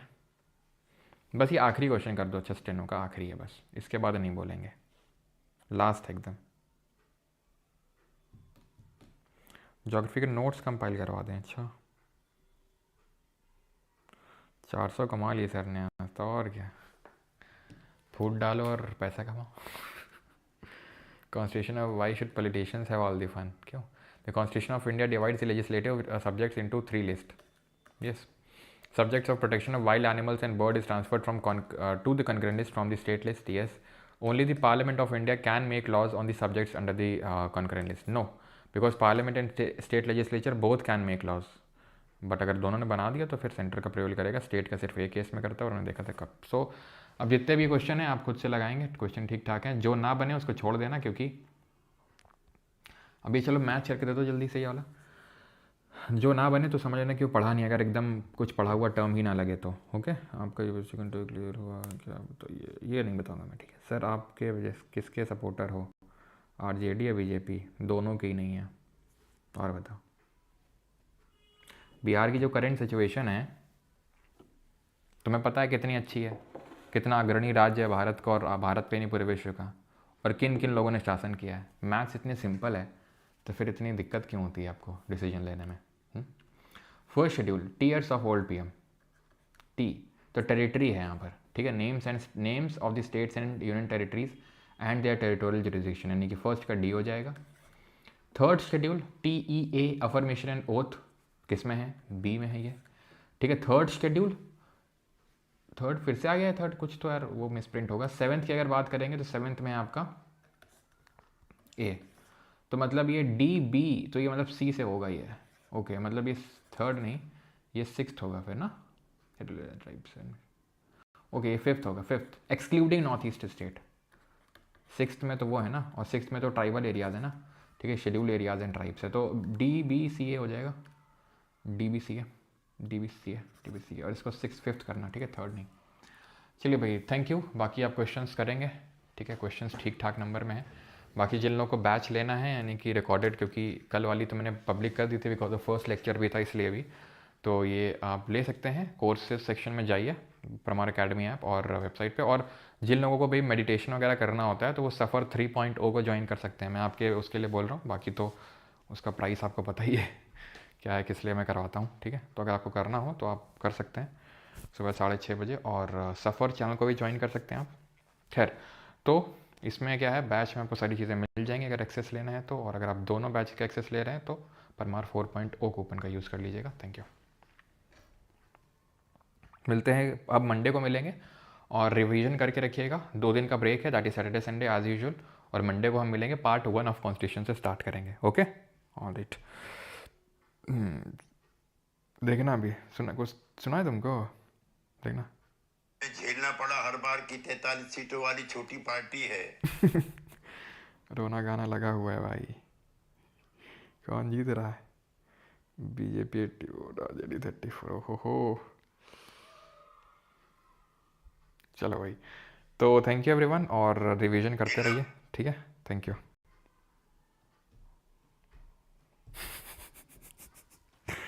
हाँ, सिर्फ चाहिए सुपर चैट का पैसा।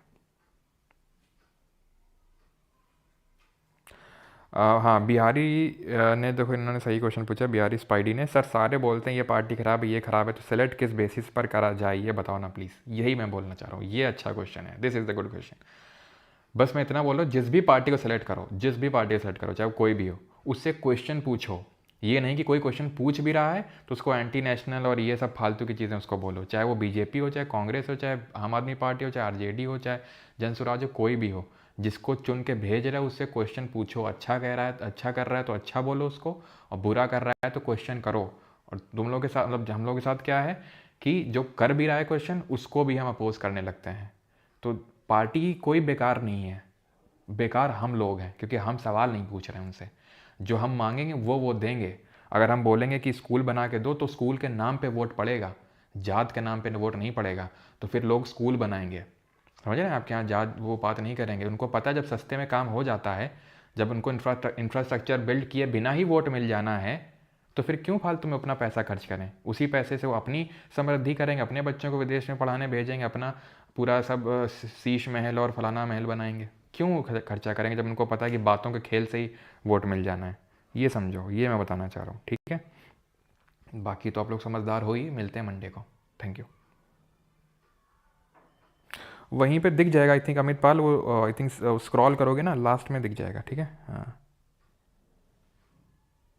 Okay, thank you. सफ़र की टाइमिंग 6:30 AM होती है, सुबह 6:30 बजे हम लोग मेडिटेशन वगैरह करते हैं।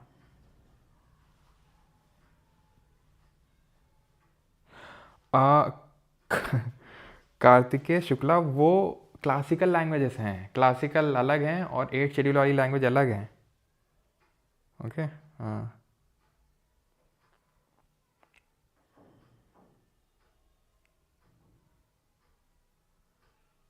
चलिए भाई, थैंक यू।